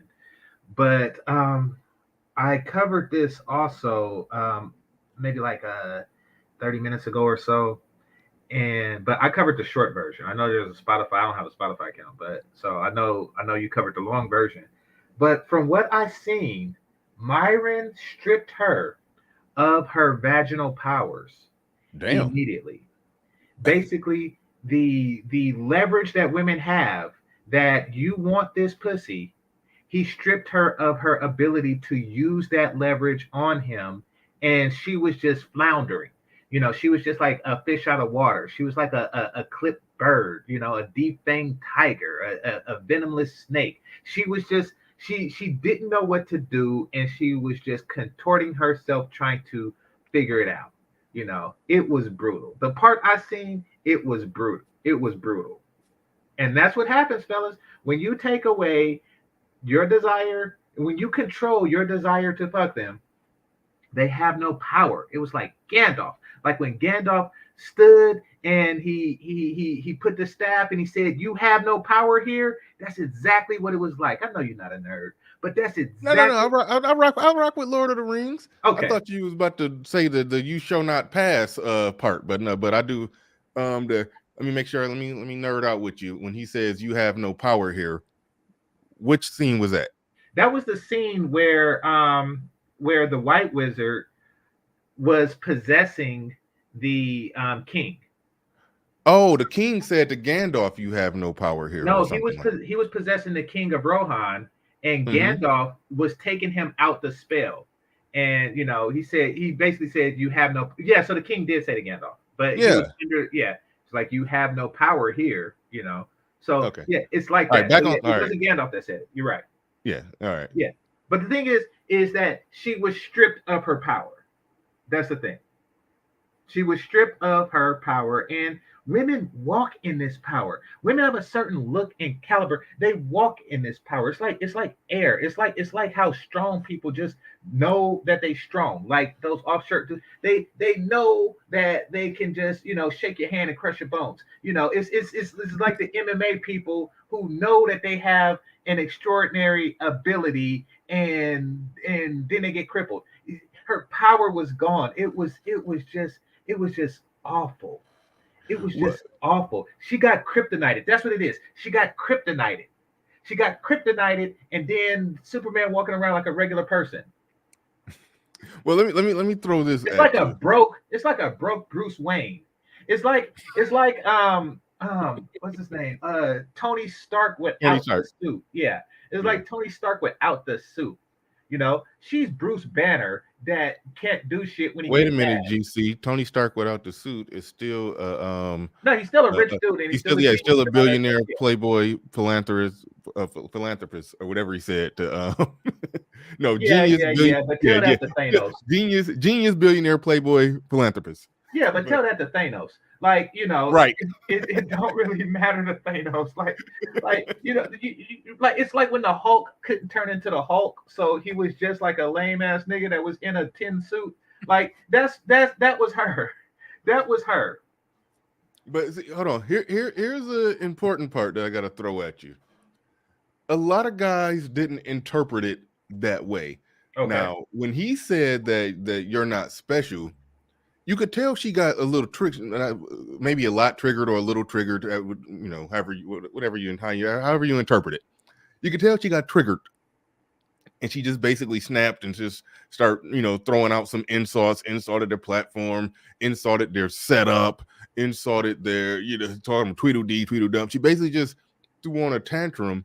What do you think about the guys who are looking at that and saying, "Oh, she cooked them. They got owned. Brittany Renner let them have it."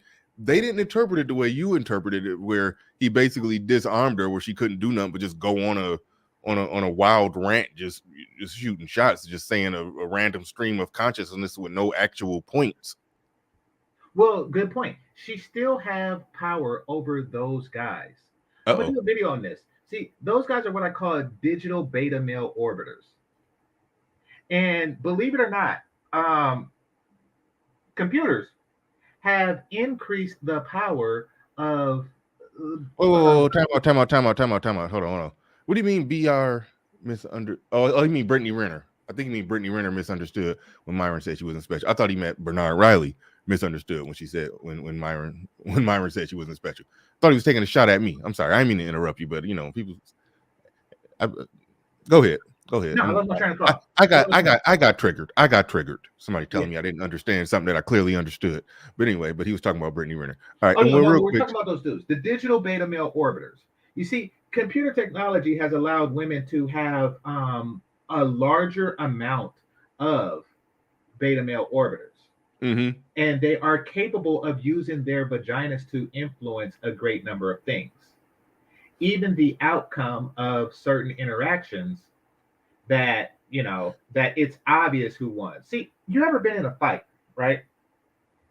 And it's clear who won, but because the winner is less liked than the loser, people will declare victory for the winner. And I'm not talking about like an official fight, you know, like on like an MMA or a boxing match or something like that, where it's, you know, where it's more defined. I'm talking about like on the playground, where you get as many licks as you can before the teacher comes and breaks it up. Now, all that determines, if it's a relatively even fight, all that determines is the other kid's perception of who won that fight, and they typically go with the most liked boy, right? Yeah, go for it. I won a fight like that in the 5th grade where I technically lost, but because the guy that I was fighting was the bully that everybody hated. And I don't know, I'm normally not, I wasn't that bold or courageous of a person, but for some reason, I just said to myself, okay, he talking, I forgot what he was doing to me or what he was saying to me, but I was like, when he turned around and walk away, I'm gonna punch him in the back of the head. So he turned around and walked away, and I punched him in the back of the head. And then he came at me and just started swinging, and I was so the whole fight, we both were just swinging back and forth. But I was kind of against the table, so I was like leaned back with my swinging, and he was punching down. So his hits hurt more. I mean, he was, you know, they say bullies can't fight. That's only in the TV shows. In real life, bullies can fight. That's why they bullies. Because they could beat your ass. Oh, so George McFly, that doesn't work in real life? No, in real life, in my experience, bullies can fight. Okay. But so anyway, I felt like I lost the fight. I mean, maybe we hit each other the same amount of times, but his punches hurt. Like, I mean, he was throwing some grown man punches. But anyway, so I felt like I lost. But when I, you know, got back to school, or I don't know if I got suspended or not. I can't remember. I think I might have got suspended one day or something like that. I don't know. But anyway, I got back to school. Everybody said that I won because it was kind of an even fight. Where I mean, his punches hurt more than mine. I just know that. You did win. Everybody said I won just because they didn't like him and they liked me for just being the one who actually fought him. So no, holding your own against a bigger, more experienced dude is a win. He probably was older too. Holding your own. I'm pretty sure he was supposed to be in the 8th grade. Yeah, exactly. Yeah, you won. You won. Holding your own. I mean, and I didn't see it, and I'm not saying this because I know you and I don't know him, but I'll say that to anybody. Like, you hold your own against like a Navy SEAL or a professional fighter. You hold your own for a good 2 minutes. You won. I say that. Yeah, but I was still traumatized by them punches for a while. I mean, I I felt like I fought a grown man. Oh wow. But anyway, but everybody said I won, so I just took it. But that's what they're trying to do. That's what the audience is trying to do for Brittany Renner. Listen, God, orbiters, she's not going to fuck you. You digital orbiters. She's not going. What? You think you're gonna say something that's, oh, thank you for siding with me. Here's a complimentary blowjob. That's not going to happen. It don't work that way. Her pussy still has power over you. It shouldn't. Digital pussy is not pussy. Stop doing stuff. Stop doing stuff. You think siding with her, with all the other, orbiters, she can't fuck them all? And she's not gonna fuck you. Stop doing stuff like that. You know that this was a clear and decisive victory. This was a gorilla smacking a rabbit. This was just brutal. And you talking about she won? Come on now, get out of here. Yeah, man, I'm with you. And me and you, we talked about this before. How it's so many dudes who I don't know why. I understand for some of it. Okay, I mean, I don't understand, but understand that there's some people, they just don't like this dude, so they want to see him take a L, even at the expense of ideas, talking points, or just general facts that you personally believe in. You want to see them get defeated by some Instagram badge for bag chick. You want to see elements of the manosphere get defeated by an Insta thought. For what reason? For what reason do you want red pill talking points, ideology and perspective to be shot down by an Instagram model, and you're going to celebrate it? It's like Exactly. I'm trying to understand and try to make sense of that. Where some dudes is like, I'm like, y'all are doing a Black Girl Magic parade for Brittany Renner. Like, this is stupid. Well, This what it is, and this is also digital, and I'm not wearing the word out because all of this is occurring online, so it's all digital. This is DDM. This is DDM at its worst. This is digital dirty macking. You see, what they're trying to do is they want to dirty mac everybody but them and leave themselves as the most eligible option to Brittany Renner. Somewhere, and it stems from being a digital beta male orbiter. Listen, just embrace it. Just embrace it. She's not going to fuck you. Like, I embrace all the people who aren't going to fuck you. You want to know what I realized last night? Because I was showing this to somebody. Because she was asking who's my online crush, and I said Kelly Stamps, right? And I showed her the thing. Come to find out that Kelly Stamps just got married, right? And I'm happy for her. I knew I wasn't gonna fuck her. It's not about that. Understand where you stand. Like, and it's not over her. Hey, but I'm typing her name in and trying to, so I can find the picture, so I can cyber hate on whatever her husband looked like. I mean, that's what I'm about to do right now. I don't hate the dude. He did what I would do. Like, yeah. I don't hate the dude. Like, I'm about to go over there hating right now. That's why I'm typing her name in. Is it on her community tab? What Kelly Stamps? I think it's like in her like, I don't know. It's like maybe like 5 videos ago or something like that. I don't even watch her. Oh, it could. Was it that fake marriage? Because one time, it was a fake. Like I said, I don't even watch her because one time she did pretend like she was married. Huh? One time she did pretend like she was married for a video, and her and the dude sat there and told a fake story that if you listen to it, you could tell they were just making it up as they went along. Oh, see, I didn't even click it, so it sounded clickbaity, but I was like, oh shit, she got married. Like, I don't watch her chick. I just picked her as the crush because I like her look. I like them almond eyes.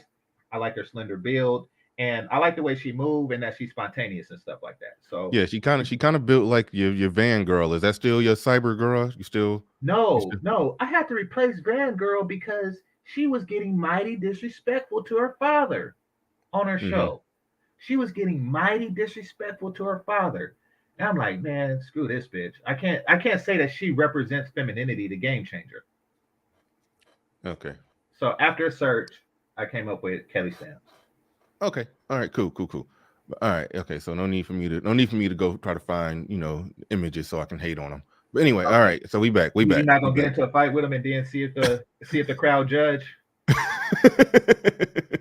See what the crowd say who won. And I'm just playing, y'all. Don't charge me up. I'm joking. I wasn't about to go hate. But no, I did want to go. I mean, I like Kelly Stamps. She's funny as hell. She's one of those. She got like that Saturday Night Live type of humor where it's like exactly. It's hard to explain it. Where sometimes she's not really even cracking a joke. She just, I don't know, just something about just her facial expression. Like it's hard to explain it. She just got that weird type of presence with her humor. It's weird. Exactly. But anyway. And that's why she's the crush. Cute. She's funny. Highbrow humor type thing. Witty, spontaneous. I like all that stuff. Yeah. Oh, Wizard X, thank you for that super chat. I just clicked on it and lost it, but I know it says something about my objectivity is unmatched or needed or something in this space. I don't know, something like that. You said something about my objectivity on issues. I try to be objective as possible. Try to shoot it as straight as possible, man. It's so many people who their bias just leaks out when they're analyzing stuff. So yeah. But where was we at? I think I cut you off. I'm saying it's just digital. Kelly Stamps is just digital. Somebody say Sasha. Sasha is just digital. That one British chick that's cute. What's her name? Sunpie. It's just digital. It's just you're not going to fuck her. And when I say you, I'm talking about all of you that are not fucking her. If one of you just so happen to be here that is, then hey, congratulations. I'm not talking to you. I'm talking to all the others. Nothing you say or do will end with your penis and a vagina. So just stop it. Stop the pandering. Stop the judge the fight fairly. Jesus Christ. And I don't know why y'all hate Fresh so much. And quite frankly, if I don't like a dude, I'll still judge a situation fairly if I can. Yeah. Well, okay.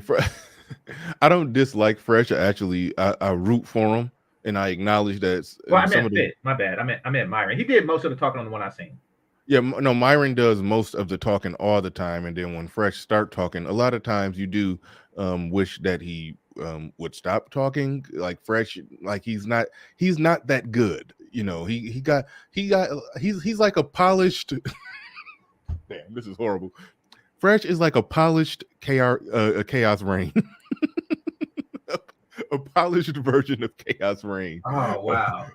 But so, which means he's better. He's better than Chaos Reign, but he be coming off very much like Chaos Reign sometimes. Like it sounds like somebody is wiggling the Ethernet cable when he's talking, and then sometimes he don't. Sometimes he just don't land the plane. So Myron, it's like they're like a rap group. They're like Public Enemy. Okay. Flavor Flav wasn't the one with the bars, but he was a valuable member of the group. That's how I look at it. But so was he though? Oh, you call him Flavor Flav because of the chain? No, just because. Okay, Mexico, you're a little bit older than me. Public Enemy, Flavor Flav didn't really rap verses, correct? No, not that I know of. Yeah, he just basically he sort of just did the hooks, and he was just there, just the the look, the image, and he just made it entertaining. I'm saying all that to say, and not that Fresh just makes it entertaining. He has a role to the team. He does the networking. He books the interviews. He got them in cahoots with so many celebrities and big YouTubers. He does behind the scenes business end of it. And Myron is the one with the talking points, the quick witty, the red pill wit, I'll call it. Myron has that. Fresh is more on the business back end of it, so they both have a role, but so when you ask the question, you don't know why people like, well, you meant to say Myron, but you say you don't know why people don't like Fresh. I mean, I don't dislike him as a person, but he does slow down the offense sometimes when Myron is making good points. Fresh will botch the conversation. But in this discussion, he actually did good. You could tell he came prepared with some straightforward questions to ask Brittany Renner, and he asked a question. There was one time where it looked as if he spontaneously responded to something that she said when she was trying to, I guess he was trying to appeal to some male sympathy or show that she can sympathize or empathize with men. Like, it's really bad that y'all are viewed as, women viewed as sex objects. It's bad that you guys are viewed as success objects, and that needs to change in society, and blah blah blah blah blah. And then Fresh was like, okay, well, would you get with a broke dude? And then she was like, well, so he checkmated her properly. So I dropped the bomb for Fresh. That was one of the only times where he gave a quick, witty clap back to something that somebody said that where he was like with it and in the flow. So he's getting better, but there is room to critique when it comes to Fresh. There is room to critique, but he's getting better. Now, Myron, on the other hand, Myron is real good and will surgically break down talking points with the best of them. He's real good. So overall, people not liking them. A lot of it is personal. Some of it is hating. Some of it is just outright haterism, as you called it, hateism. Mm-hmm. Some of it is that, and then some of it is personal. They fell out with certain people for certain reasons, and then some people just gonna draw a line in the sand. I don't rock with them. I'm rooting for them to fail, but I don't think a lot of people realize when you're rooting for them to fail, you're rooting for a lot of the thoughts, views, ideologies of the manosphere or red pill in general to fail. But a lot of people don't view it that way because they say that they're like, okay, they can fail, but as long as I'm still here, everything is good. But it's just, I don't know. I like to see a bigger army get bigger. That's where I'm at with it. It's Jesse Jackson. Okay, you got to explain that one. So in 2008, when Barack Obama became the Democratic nominee, and it looked like he was winning over McCain and something like that, Jesse Jackson, he publicly congratulated, but he had a hot mic and he said he said some hater shit, something about cold fish. I don't know, but it was a lot of shade. It was a lot of shade coming off that mic. Yeah. That's. He wanted to be the only black politician. I don't know what his deal was, but that's haterism. Yeah. I'm trying to remember exactly what he said, but it was. I don't know. It just sounded. I just remember like cold fish, something weird. Look, you had your chance in '88. It's over. If I may, I think I can be of assistance here. Please. Absolutely. Go ahead. What Game Changer was referring to, and good afternoon, everyone. What Game Changer was referring to was the 2008 presidential campaign in which Barack Obama, senator from Illinois, he was not part of the Black Democrat political machine. He was seen as something of an interloper, seen as something of a carpetbagger, seen as kind of leap jumping over the established Black political establishment of the city of Chicago, of which Reverend Jesse Jackson Sr. was a part. And what happened is that during a appearance that Jesse Jackson made, his mic was still hot or still open. And he had remarked about Obama that he wanted to castrate him. And that was the context of it. Until Obama won the South Carolina primaries, which in national American politics is the first primary contest in which Black Americans, have a chance to significantly sway an election one way or the other. He was seen as somewhat suspect. His blackness, if you will, was very much in question. It was only until after he had decisively won the South Carolina primaries that Blacks en masse, and of course Jesse Jackson and the rest of the old guard, if you will, got on board behind Obama. All of that being said, And I think it's an interesting analogy that Game Changer is using here with regard to Fresh and Fit. Thank you. So, are you suggesting, Game Changer, perhaps yourself, Bernard, excuse me, that the old guard of the Black Manosphere has a problem with Fresh and Fit? And if so, who are they? Well, okay. Here's what I'm suggesting, and I don't know if they're taking it in that much of a new direction to call them the new guard. What I am saying, as far as the hate, like instead of for Jesse Jackson just being happy that not only a Democrat, even though he wasn't the style of Democrat that he liked, not only a Democrat was winning, but a half Black Democrat was going to win the election. As a Democrat himself and as a Black man, he could just work with him and be happy for him. Right. But instead, he talks about cutting balls off. Like that is the type of hater crap that we can do without. It's divisive. It's crab barreling. I don't appreciate stuff like that. That's what I'm getting at. Right. So my question then becomes, who in the Black Manosphere is doing that? Oh, I don't know. Bernard a moment ago said that. I didn't even know that somebody was siding with Brittany in this. So most of the videos, and I listen, I didn't come up here to call anybody out, but most of the content that I watched, most of it, and when you say the old guy, it was nobody in particular. It was nobody in particular. I'm not trying to call nobody out in particular, but it was a lot of people. Even when I looked at comment sections, it was just the general view that a lot of people had is that that she somehow destroyed Myron in a debate.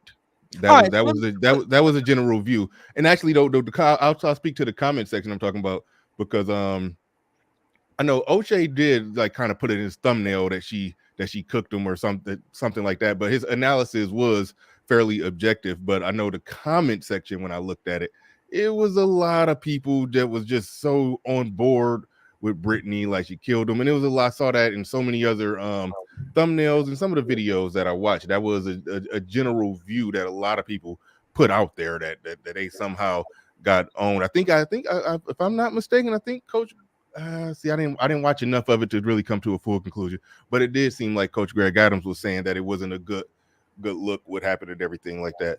But okay. So, yeah. So, hold on real quick before you respond, real quick. Sir Tyson in the building. He says, shout out to Game Changer on that Jesse Hot Mic example. By the way, the guy who he said that I want to rip the balls off to read Tucson, I used to report to. Oh, pretty cool. Oh, yeah, the only problem I'm having with the analogy is for it to hold up, you would have to have the Black Manosphere leadership establishment in some way, shape, or form being against Fresh and Fit, and I'm not seeing much evidence of that.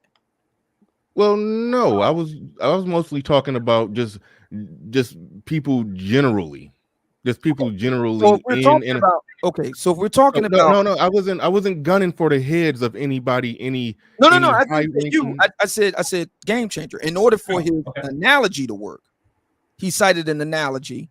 I recognized the example that he's citing, but in order for it to be effective, it would have to apply to a Black Manosphere leadership establishment. The question I would have for it to apply is, one, can we identify that Black leadership establishment? Two, is there evidence that said establishment is in one way or another anti-Fresh and Fit? So, well, it's apparent that Bernard doesn't want to give names, and I don't blame him, because it'll cause an unnecessary infighting that no one will win from. Now, as far as the leadership structure, one can say that each individual with a channel is leading their followers to information. So that would be the leadership structure of that particular group. Just like Jesse Jackson would be considered the leader of the Rainbow Coalition, and where Al Sharpton is a religious leader, and you have other, Farrakhan, et cetera, et cetera, et cetera. These are all Black leaders. He, as an individual leader of his segment of the Black community, through shade, through some foul ass shade. So, and brought to another leadership, which would probably be, him at the time would probably be considered the Black political leadership. So it is that type of shade. It's one leader one manosphere leader attacking another manosphere leader, to not to the benefit of the overall manosphere, but just because he's on some band stuff. That's So what the only person I'm aware of that has had from that could be considered black manosphere leadership that has had words about Fresh and Fit is O'Shea Duke Jackson. He's the only one that I would know of. Oh, that okay. is Well, yeah. on the record. No, if Yeah. that's the case, that's in his character. And I know Bernard's cool with him. I'm not. So yeah, that's in his character. That sounds like some shit he do. Okay. So my question is, see, I don't see O'Shea I don't see a direct one-to-one with him and Jesse Jackson.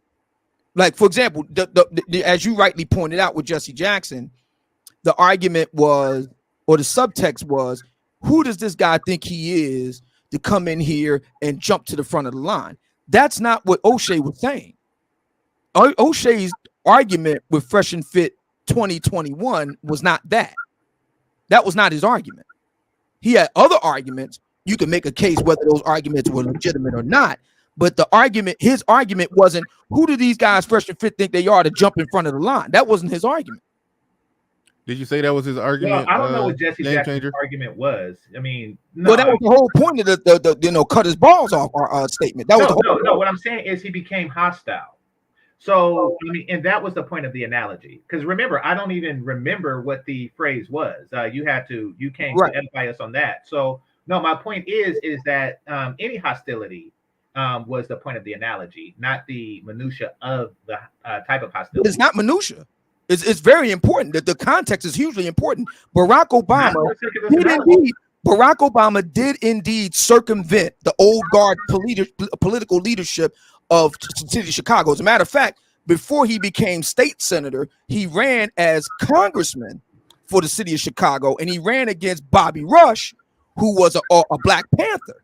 And he lost decisively. And the reason why he lost decisively was because he wasn't a native son. He was seen as a carpetbagger. He was seen as an outsider. His blackness was in question. This isn't the first time we've seen something like this with Black Democrat politics, big city politics. It happened in Newark, New Jersey, with Cory Booker when he went up against Sharp James. And he lost in exactly the same fashion. As a matter of fact, there's a really good documentary on it called Street Fight, in which Sharp James successfully painted Cory Booker as a high yellow, questionable black, Damn it, Obsidian. carpetbagger. Jesse Jackson is a hating ass nigga, and there's a bunch of hating ass niggas against Fresh and Fit right now. Period. But no. That's not no. In order for the analogy to work, No, it don't. in order for the analogy to work, you would have to have a one-to-one, and I'm examining the one-to-one premise. Okay. So if Game Changer concedes the point that the Jesse Jackson analogy that he spontaneously came up with is not an exact fit, would you still say, or I mean, I know I definitely would say that that there's some things about Jesse Jackson where, yeah, he did come off as a hating ass nigga, and are some hating ass niggas in the manosphere, and they be hating on Fresh and Fit. I think those statements are true, but even if the spontaneously came up with on the fly Jesse Jackson analogy where he didn't have the exact quote, does not land exactly, I think that's fine. That point can be conceded, but the overall general point that was being made about dudes hating on Fresh and Fit. Well, what dudes? That's the question. I mean, if it's just a regular guy in Chicago, let's go back to the analogy again. If a regular black guy on the South Side of Chicago hating on Barack Obama, who cares? We care because it's Jesse Jackson. That's why we care. All right. I understand your point. I understand where you're coming from. I'm not about to get into naming names of people who I think have hated on Fresh and Fit. So I'm not about to get into that. So let's get into this. Here's my name on it. I'm one of the three kings of the Black manosphere. This is my position on Fresh and Fit in 2022. Okay, here's my position on it. And I've said this already publicly earlier this year, but I'll do it again. I am not a fan of how Fresh and Fit do what they do. Okay, I'm not a fan of that. That being said, however, I concede the fact that many black men within the black manosphere deeply identify with Fresh and Fit. They identify with them. They see themselves in them. And I can't just ignore that. If I am going to be a leader, you got to listen to the people you wish to lead, man. Just because I may not be all that enamored with them, I can't dismiss the arguably tens of thousands of black men who do. And so here is my position regarding Fresh and Fit. Are they part of the black manosphere? There is a lady on Instagram. Her name is TK Sacco, SACCO8, a young black woman by way of Sierra Leone. She is an undergrad at Columbia University. She has an Instagram called darkest.hue, H-U-E, darkest.hue. And what she says in a recent posting on Instagram, she identifies Fresh and Fit as part of the black manosphere. Those were the exact words she used, black manosphere, Fresh and Fit right there. So as far as I am concerned, the matter is settled. Whether we could debate the finer points of it, they could even say that they're not part of it. As far as the general public, this woman has nearly 100. She's about a hair's breadth away from becoming verified on Instagram. As far as they're concerned, the wider public, yeah, they are part of the black manosphere. So my position is this. They're here whether we want them here or not. I don't see any good purpose in continuing. If there were any infighting before this, I don't see any good point in continuing it now. Oh, we all agree then. There is something that we can get behind Fresh and Fit on, and that's this. It's simply this. Do black men have a right to their mate preferences and to state them publicly or not? Do black men have a right to state what their preferences are in a mate and to do so publicly, yes or no? Do they have that right or not? It really does come down to that. If they do have the right, then the question is answered. If they don't have a right, then that's the reason why the black manosphere exists. Ladies, we can end this today. We can forget all this stuff about Brittany Renner. That's artifice. We can end it today. If black men have a right to their preferences and to state them publicly without rancor, the black manosphere has no need to exist. But if the black say that last part again. Say that last part again. Black men do indeed, I'm talking to black women now. If black men do indeed have a right to state their preferences publicly without rancor, meaning y'all have nothing to say about it, just say, hey, whatever. You just let it roll off your back, then the black manosphere has no need to exist. On the other hand, if brothers can't state their preferences in women, and they can't do it publicly without just about every black woman losing their cookies, then there's a reason why the black manosphere exists and is growing. Mm-hmm. It really comes down to that. Yeah. So it sounded like when you made your point, it sounded like you circled it back around to where you kind of, analogy aside, it sounded like you kind of agree with the general point of me and Game Changer. I think you said that, you know, if there is or was some hating on Fresh and Fit, that it more or less need to stop. I'm having a hard time identifying to the extent such beefing and all the rest of it exists within the black manosphere itself. But I'll say this, as of 2022, the whole situation with the Asian doll incident, if you will, as far as I'm concerned, that changes everything. I have my areas of critique with Fresh and Fit, I do. But there's a bigger fish to fry here. That's what it means to be a leader, to see the bigger fish.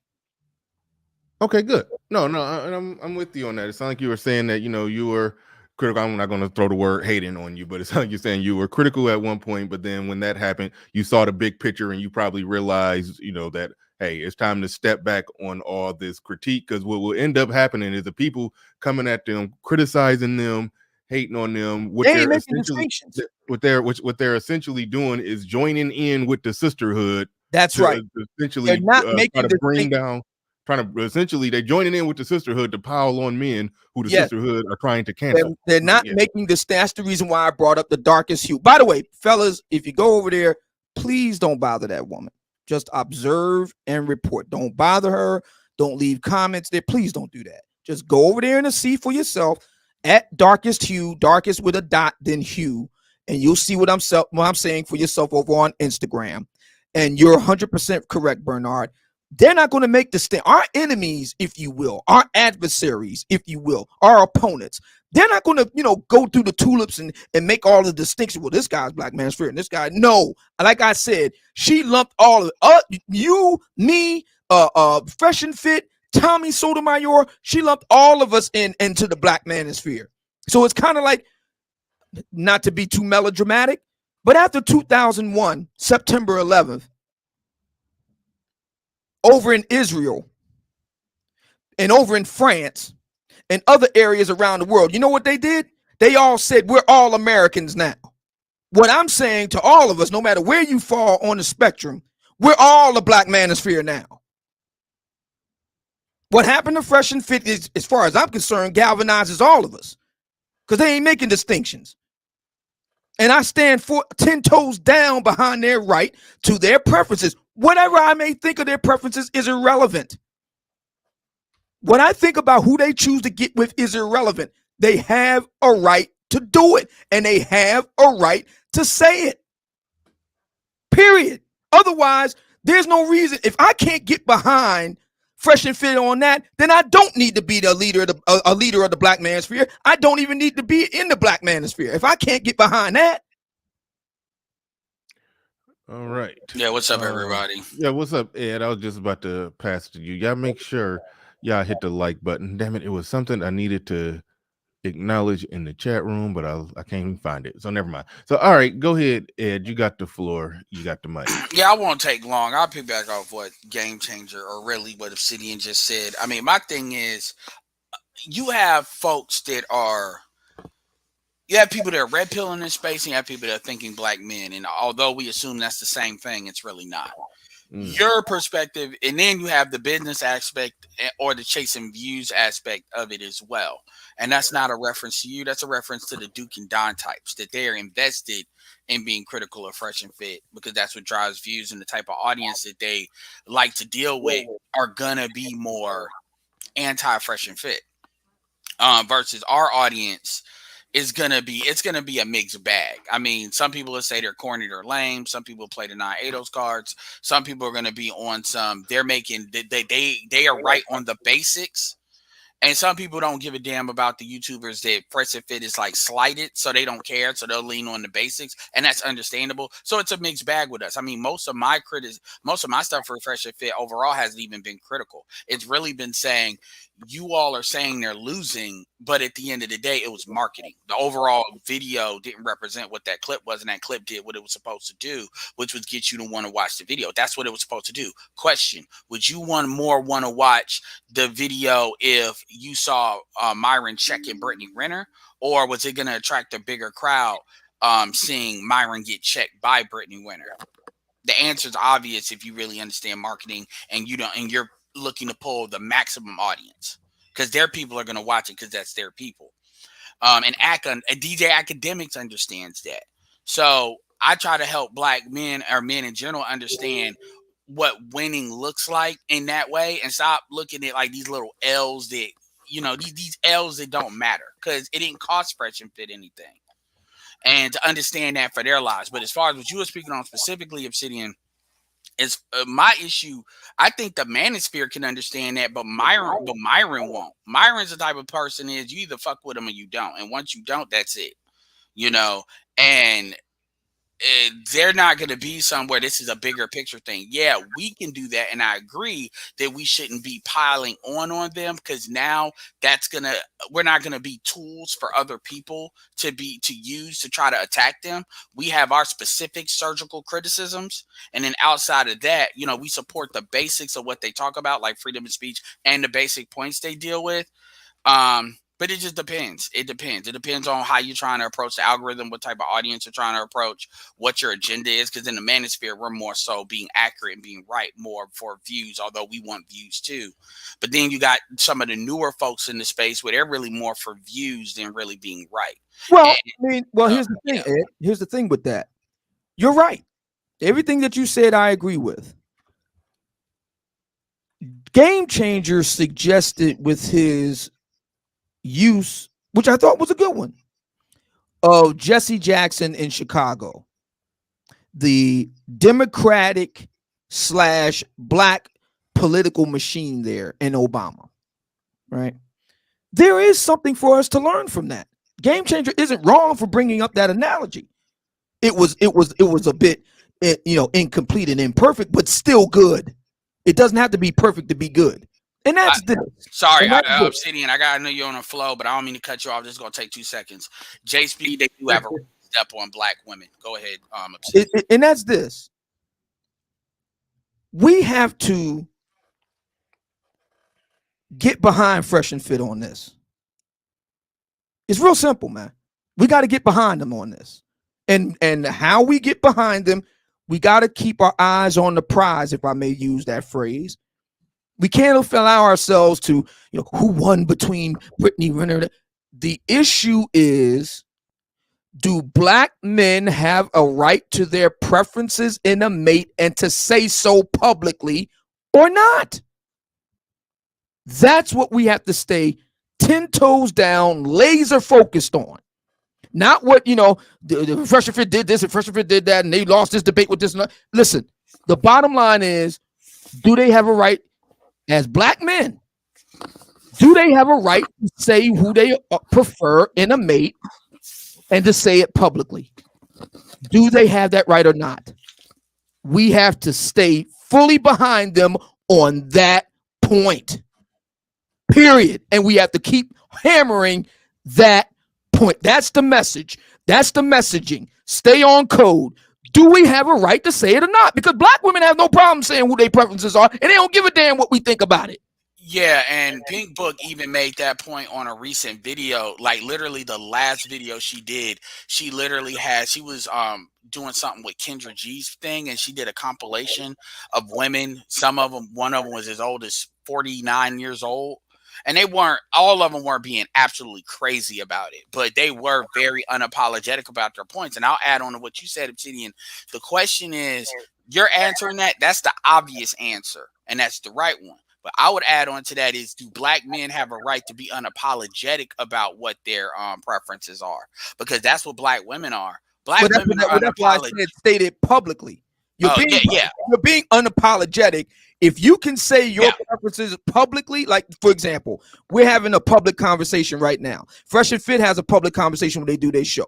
When you can say what your preferences are publicly, then you are unapologetic about it. What black women want us to do is they either want us to go back in the closet with our preferences. In other words, we can't say it publicly. We got to do it in hushed whispered tones in the dark, or more preferably, and don't take my word for this, Bernard, you can go over to her Instagram right now, Darkest Hue, and pull up where she's talking about Fresh and Fit. It says right there on the very first slide, and she says it quote unquote in jest. Seriously, should men even be allowed to have a podcast? Well, let's even go. Damn. Hold on, but let's go and pull it up, Bernard. See for yourself. But just to show, even amongst this is a legitimate conversation, even amongst black men, because it's in the chat saying no, they don't. They have a right to. They can be perfect, but they have a right. They don't have a right to step on black women. Well, what do we define as stepping on black women? Which is, and this is the same folks that'll say ADOS versus non-ADOS. So you're really here. I mean, who's to say that they don't date black women that are from where they're from, which is something that kind of Fresh kind of made that, kind of alluded to that point in their in the argument with Shabazz. He just didn't go deeper into it. Another thing too that we want to talk about, here's the truth. Here's the real truth. And not to say Obsidian wasn't telling it, but here's what I'm gonna add on to it. The vast majority of black men are not exclusively not dating black women. That's not true, but that's how it's always framed. The problem is, and Donovan Sharp alluded to this, we all know this in the space. People have said this in different ways. There is a culture. There is the what I call classic American culture, which is considered white girl culture. Like if you look at how non-black, non-whites act, Hispanics, or even Asians, but let's say Hispanics. There are the Hispanics that act more urban. Even Mr. Research brought this out, to be fair.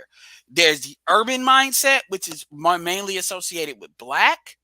And there is the, let's call it suburban mindset, which is associated with being white. And within that construct, even a black woman can act suburban.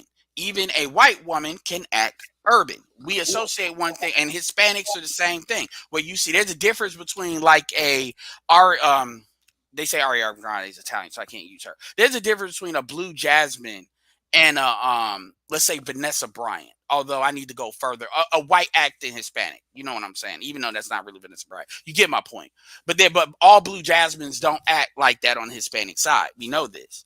So my point is what Fresh and Fit, and you can argue they didn't articulate this well, but that's not really what people are criticizing them on, so it doesn't count, is they are rejecting urban women. And now you could say, make the argument, do they make more exceptions on the base of color? You might be able to make that argument. But the point is, that's really what they were really talking about when they said they don't dabble in the dark. That rejection of that Tisha attitude, independent, I don't need no man, urban, from the projects mentality that even people that are not from there tend to gravitate to. Even suburban went to the gravitate towards that when it comes. You get what I'm saying? That's what they were categorically rejecting, and we know this is true. In case somebody wants to call me a liar, because technically, I'm not saying the chick that supposedly we know Myron doesn't exclusively not date any kind of black female or melanated female because he almost got one pregnant. One pregnant. So so. But notice this. I'm gonna say this. I'm done. All the people that talk about that, they never mention that. Magically, that never happened. Go ahead. Yeah, and real quick. Shout out to Corey Burks in the building. Says, "BR, my man, this space needs more of your objectivity." Thank you very much for that $50 heavy-handed super chat. I do appreciate that.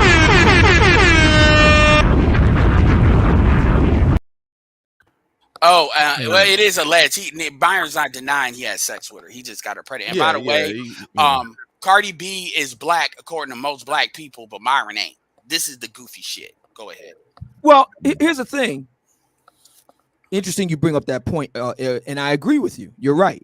I noticed that. As a matter of fact, the darkest hue on Instagram, she does exactly what you're talking about, and I think it's disingenuous.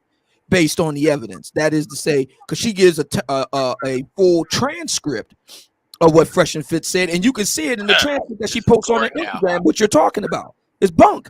But that being said, my thinking is this, and I want to shout out my man Lil Big Nate. Lil Big Nate asked me in the comments, "What do I think of Fresh and Fit's Knight Rider comments?"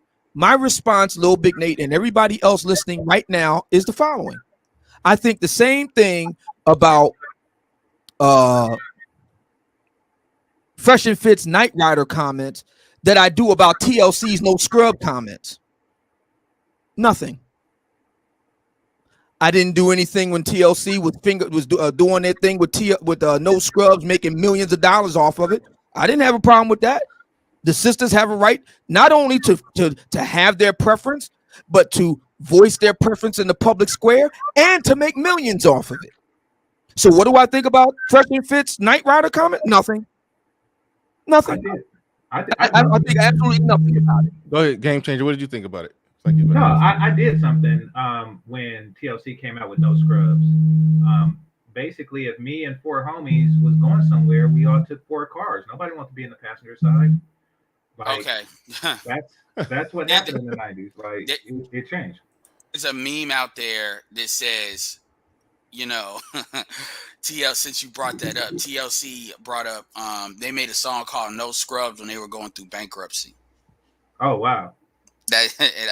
I don't know if that's true, but we do know they went through bankruptcy. So the same group that brought up No Scrubs, the same group. I don't know if they were going through bankruptcy when they. I will say this. Well, I know they had a problem with Babyface or something like that, so that it probably was around that time. And I know when they made that song, they dumbass. See, and people forget in the 90s that was synth music. So that was when dudes were buying music a lot more than what they do now. But dudes would gravitate. They like TLC. That turned a lot of dudes. They turned off a lot of their audience for that goofy shit. I agree. And when you look at the amazing loss of money, because they're up there with Toni Braxton, but you know, if Toni Braxton puts something out, you know, dudes don't got a negative opinion of Toni Braxton, you know, so she's got, you know, dudes that take a chick to a Toni Braxton concert or something like that if you're in that age. But TLC, you can see how their ability to make money just stopped. And when you look at how big that group is, they shouldn't have, their stuff should have been more marketable. But again, they made that song. And here's the thing that women don't understand. This is the biggest thing I pulled from that Brittany Renner thing. The thing I would have told Brittany, and to be fair, I'm not trying to side seat quarterback Fresh and Fit at all. Okay, let me make that very clear, especially knowing that Myron didn't know. That's like some other stuff. But if I was there, I do believe that one of the things I would have said to her was this. Your problem is not the gold digger aspect of it. That's not where you messed up. You messed up is where you went out of your way to embarrass PJ. And that is where you're messing it up for even other women. Because she talked about dudes not giving a fuck. You're right. There are dudes out there, but no dude wants to be out there looking like, no dude wants to be Will Smith. As much of a not fuck dudes give, they do not want to be out there looking goofy like that. No dude wants to be Paul George. And now compare that to Drake's the person Drake had a kid with. It's a porn star. That she was, I don't think she was huge like that, but she has stuff out there. But you know what? She keeps quiet.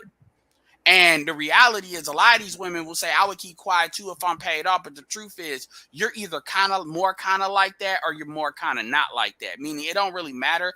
Some women, it don't matter how much money you give them. They want attention. A lot of people, there's a lot of folks that have kids that a lot of y'all don't know about because those women are quiet. And the reality is Brittany Renner, more so than most women, went out of her way on somebody that did not wrong her, by the way.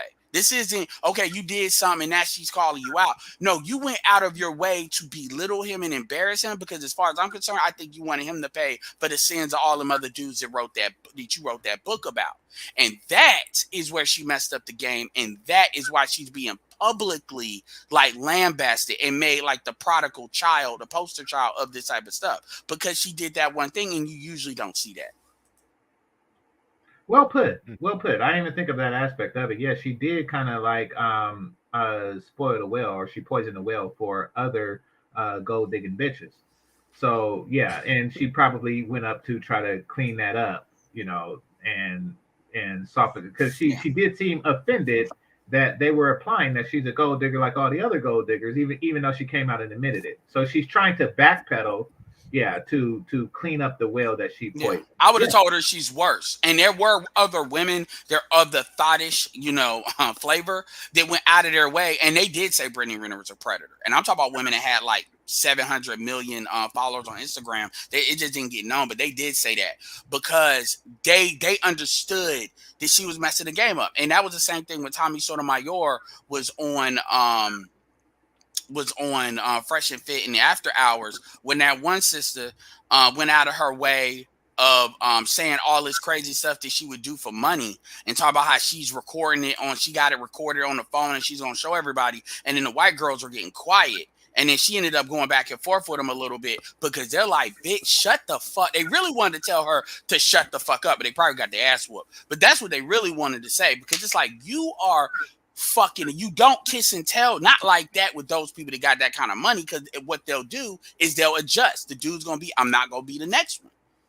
I agree. Yeah, I agree. You see, and Ed brings up a very interesting point, and that is something that the white sisterhood, if it exists, is better at than the black sisterhood. You see, because remember, I was able to get a copy of the Black Sisterhood scrolls. but nobody got a copy of the White Sisterhood scrolls. Why? Because they keep it discreet. They're not loud and flashy with it. You know, when they fleece a guy, they, you know, first of all, they probably don't divorce him. They just like milk him until he dies. But you know, nevertheless, they do not speak against the hustle publicly. Rule number 1 of the sisterhood is don't speak against the sisterhood. So yes, announcing yourself as a whore and announcing the man as a John is speaking against it. You're not supposed to. You're poisoning the well. And yeah, I think white girls have that down packed because we don't even know that their sisterhood exists. Nobody like Game Changer got a copy of their scrolls, but I got a copy of the Black Woman scrolls. All right. We got Pablo. Is there a white Brittany Renner? I'm just curious. I don't know if it is or not. That's the thing. She's not saying it. If there is, she's not out saying it. Yeah. She's not out saying blizz blazz and ham. Take Monica Lewinsky. Was she out blizz blazz and ham and me? No, it was Linda Tripp. It was Linda Tripp that did it. It wasn't Monica Lewinsky. You're right about that. The closest you got to somebody trying that shit was Tommy Lauren. And they checked that shit with the quickness, and she apologized. Tommy Lauren, wait, no, that was that. I mean, she was. That's I'm saying. That's what I'm saying. That's the closest, and I'm stretching. Yeah. When she tried to say men that got power, fuck boys, they made her, and she was talking about white men particularly because they know her reputation ain't dealing with black.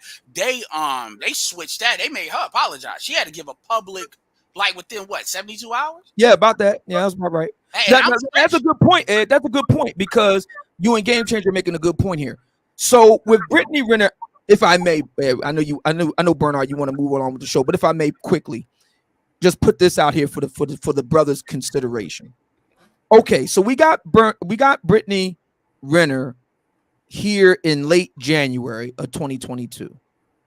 In late 2021, she did her tell-all interview with Kevin Samuels. That followed itself on the heels of a similar interview she did with DJ Academics. Okay.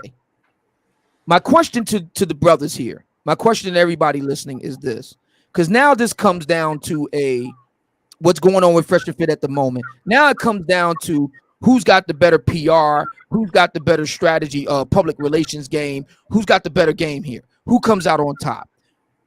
Question to the fellas. It is now June 2022. Who ultimately comes out on top here?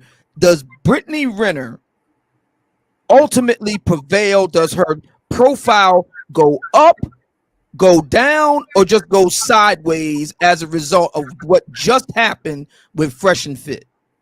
She will always have her digital beta male orbiters. She's always going to have her core group of guys that wants to fuck and think that they have a chance. She's always going to have that. Those guys aren't going to go away. However, the people who think that she's crafty and deceitful and a gold digger now thinks that she's crafty, deceitful, a gold digger, and stupid. So I think that in that, her opinion of the people who already had a low opinion of her now have a lower one. What about everybody else here? Do you agree with Game Changer? Do you think her profile goes up, or does her profile go down in June? By the time this time in June, 2022. Well, I don't know about her profile, Obsidian, but I disagree with Bernard's opinion that she did not, quote unquote, fumble the bag. No, she fumbled the bag. Juanita Jordan didn't fumble the bag. Savannah Brunson James did not fumble the bag.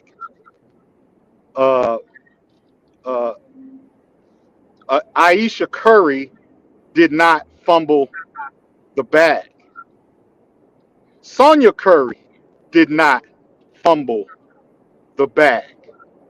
And see, this is a cultural short-sightedness that happens in the community. is that they think a child support check for 18 years is a win. It's a small win for some. For others, it's a loss because they could have had so much more. So much more. She will receive a few $100,000 for the next few years until that child turns 18. Right. Remember Nas's baby mama, anyone? Right. That's Do true. you remember what happened to her? Well, indeed, I do. When Brian ran out of when money. his daughter turned, when his daughter turned 18 and them checks stopped coming, what happened? She wasn't wound up- prepared. She ended up outdoors. She was couch surfing. She was broke. Yeah. So what you're Everybody saying? was like, oh, what? So what you're saying, Pablo, is that if I may be so bold to say, what you're saying is that black women are cheap. They come cheap. I mean, They come you get it all cheap. Yeah, Well, you get it on muscle. You can get it on the muscle. Look, you can get it on the muscle. See, and James Changer just said it. Oh, if the white girls had the scrolls, they would milk him till he dies. Right. So PJ, in other words, PJ Washington would have been in deep doo-doo had Brittany Renner been just, we all know she's technically biracial, but let's just go all the way with it. If she'd have been straight on, full on white, he'd have been in trouble. Oh yeah, let's say she could have acted her way into being his wife, being the dutiful mother, had 2 or 3 more kids, and then right before those children, right after those children mature, and now he's got businesses and investments, and he's a 45-year-old man. She says, you know what? I want to be free. Yeah, but Pablo, that's not her background, and that has nothing to do with her being biracial. That's just her personal background. And I'm to the extent that I was. But it's a fumble. It's a fumble. It's still a fumble. Okay. You can't say, it's the tuck rule.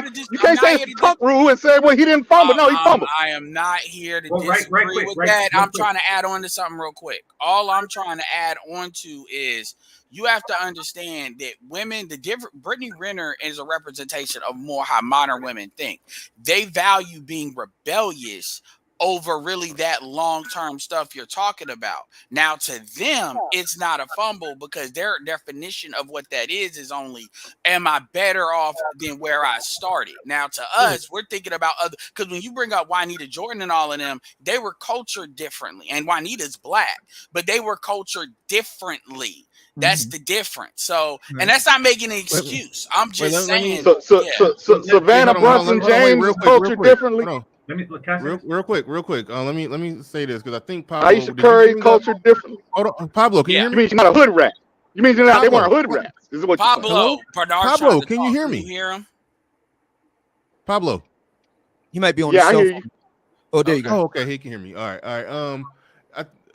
I apologize. I missed what y'all was talking about, but it sounded like Pablo, you was bringing up the comment that you made earlier, where you had said in the chat room that she fumbled the bag or something like that. Yeah. Just quickly, I had asked the question because I think you stepped out when I asked the question. Pablo was responding to my question. The question was, given this media scrum that Brittany Renner has been involved in from late last year to present. So DJ Academics, Kevin Samuels, now Fresh and Fit. Question on the floor. Now it is now mid 2022. Is Brittany Renner better off? Does her profile rise and all that comes with it? Read the bag. Does it go down or does it just remain flat and go sideways? Pablo was responding to that. And your response was what? And my response was, I don't know if her profile is higher or lower, but that she fumbled the bag. And I argued that. And what bag was that? What Juanita Jordan didn't fumble the bag. Savannah Brunson James, LeBron James' wife, didn't fumble the bag. Aisha Curry and Sonya Curry, neither of whom fumbled the bag. She played short. She played the short game, but she's not playing the long game of the hundreds of millions of dollars she could have had by simply being a dutiful wife and at the end of the line cashing out. Yeah, no, okay. It's multiple ways to look at that.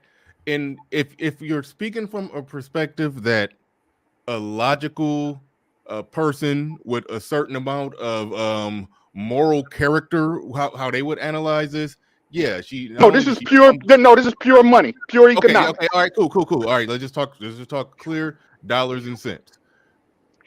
Yes, if she would have stayed for the long game, she would have got a bigger bag. However, she would rather take a smaller bag in her freedom and try to make money on her own, but her safety net is 15% of an NBA salary for the next 18 years. She clearly would rather but do you that. can't. But I'm not arguing what she would rather do. I'm arguing, did she fumble in compared to what was available for her to get? The answer is yes. Okay, I don't know if you could say somebody fumbled a bag. Like she didn't fumble. When she okay. Hold on. Fumbling means you were trying to do something and you failed at it. The ball got knocked loose. No. She punted on second down. She just punted. What? She just said, okay. I brought up Nas's baby mama. Remember her? Nas's baby mother. When the child reached 18 and the money stopped, she stopped receiving checks, and she was about to be homeless. Yeah, Nas's baby mother is an unknown. No, I mean, you seem to be real invested in saying Brittany Renner took a L. I understand where you're coming from, but it's not it's all right or all wrong. It depends on your perspective. That's all I'm saying. No, my point is, she left a lot on the table. Real quick, DC. Yeah, she did. And it's not it's a short-term play that will lead that does not leave her to generational wealth. Has she played the long game, that's going to make $190 million in a lifetime. I think that's a fumble. And Bernard are saying something similar here, Pablo. Yeah, we are. I think they both start saying something similar. What they're saying, Pablo, is this: Brittany Renner, she is the stand-in for today's modern black woman, values their freedom more than any money they could get. They would rather say that. I agree. I agree. If that's what you want to say, but you cannot say. But you cannot say. Come on, y'all. They would rather take the pay cut. Hold on. They would rather take the pay cut and be able to do what the F they want to do rather than be under the thumb of a man for X number of years and then cash out for a higher rate. I think that's what Edward and Bernard are getting at. Am I right, fellas?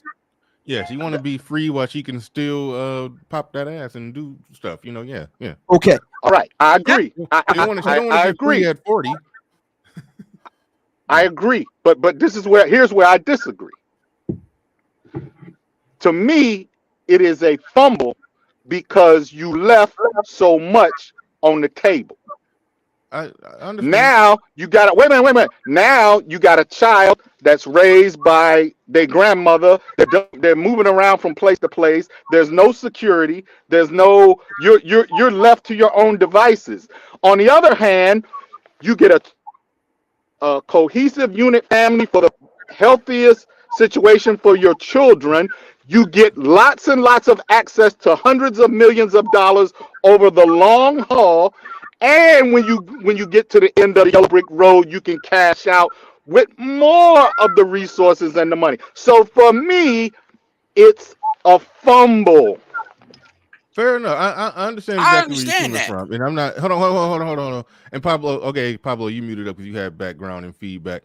But Game Changer was trying to jump in there. But I just want to say I do totally 100% understand where you're coming from. My logic says it's a fumble, but her whole logic is she got exactly what she wanted. She like I said in my opening diatribe, she walked up out of there. She got pregnant. Well, one, she talked about how to finesse NBA players. Then she went and got pregnant by an NBA player. And then she walked up out of that relationship before the baby was even old enough to even lift his own head by itself. Like that. So clearly she did exactly what she wanted to do in her whole lot. In her whole logic says that makes sense somehow. I mean, whole logic, it does make sense, I guess. But overall logic, no, that's not the way to go about it. But go ahead, Hold on real quick, Game Changer. Brandon Movement in the building says she forfeited the bag. Yeah, that's more or less what I was saying. She forfeited. She punted that bad boy. But she took something with her. I mean, she take the baby with her, and she's gonna get 15% of an NBA salary for the next 18 years. But Maury returns to the building. He says Brittany is miserable, is clear as day. That's actually the bigger lesson here, in my opinion. Good show, y'all. If you listen to her talk with all of her scattered all over the place ramblings, she's miserable. Yeah, Single, I'm inclined to agree with that. Miserable. She's miserable in a relationship. She basically said she can get exactly what she wants and still be miserable. She's gonna like people like her are never just gonna go. She'll never be there. But hold on, Game Changer was trying to jump in, so go ahead, Game Changer. Yeah, so I assumed that when he said fumbled the bag that he was talking about for the collective, but he was talking about something else, that she wasn't playing the long game. Now, I will say that she fumbled the bag for the collective by making it public and by humiliating him like that. Brothers have become more attuned to their deceptions, and we're more savvy as a result of it. Now, I want to say this, because there is a greater fumble going on in this situation, and that is us. This panel is fumbling. By pointing out that they are foolish to point things out, they are becoming more sophisticated as a result. The last thing we want on our hands is a sophisticated bitch. You see, the advantage of dealing with Black women is their stupidity, is the fact that they announce all of their capers, and everything they do. They're like O-Dog taking a security tape and passing it around to everybody, or those criminals that get caught because they did their criminal escapades on World Star Hip Hop.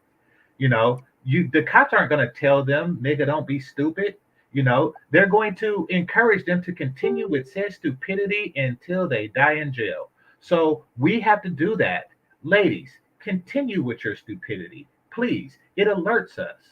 Don't be like the other basketball wives that never go on a show called Basketball Wife and make a damn fool of themselves. No, continue to make a fool of yourself so we can see you coming. Please do that. Ignore the stuff that we said before. That was our fumble. Please continue with your idiocracy. I understand what Pablo's trying to say, but like I said, I'm not, but I hear what you're saying too. And yeah, I was talking about the collective, but it kind of transitioned to it's either she won by osmosis of opportunity costs. And my thing is, that's just the number one, like I said before, that's not how they think.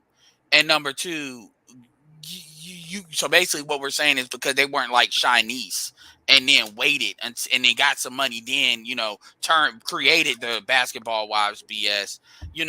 We're gonna say she L just to throw egg on her face. As men, we shouldn't even be keeping score like that, because our definition of winning is different than their definition of winning, and that's that tit for tat shit that, quite frankly, is beneath us. That's all I'm saying. I understand his point.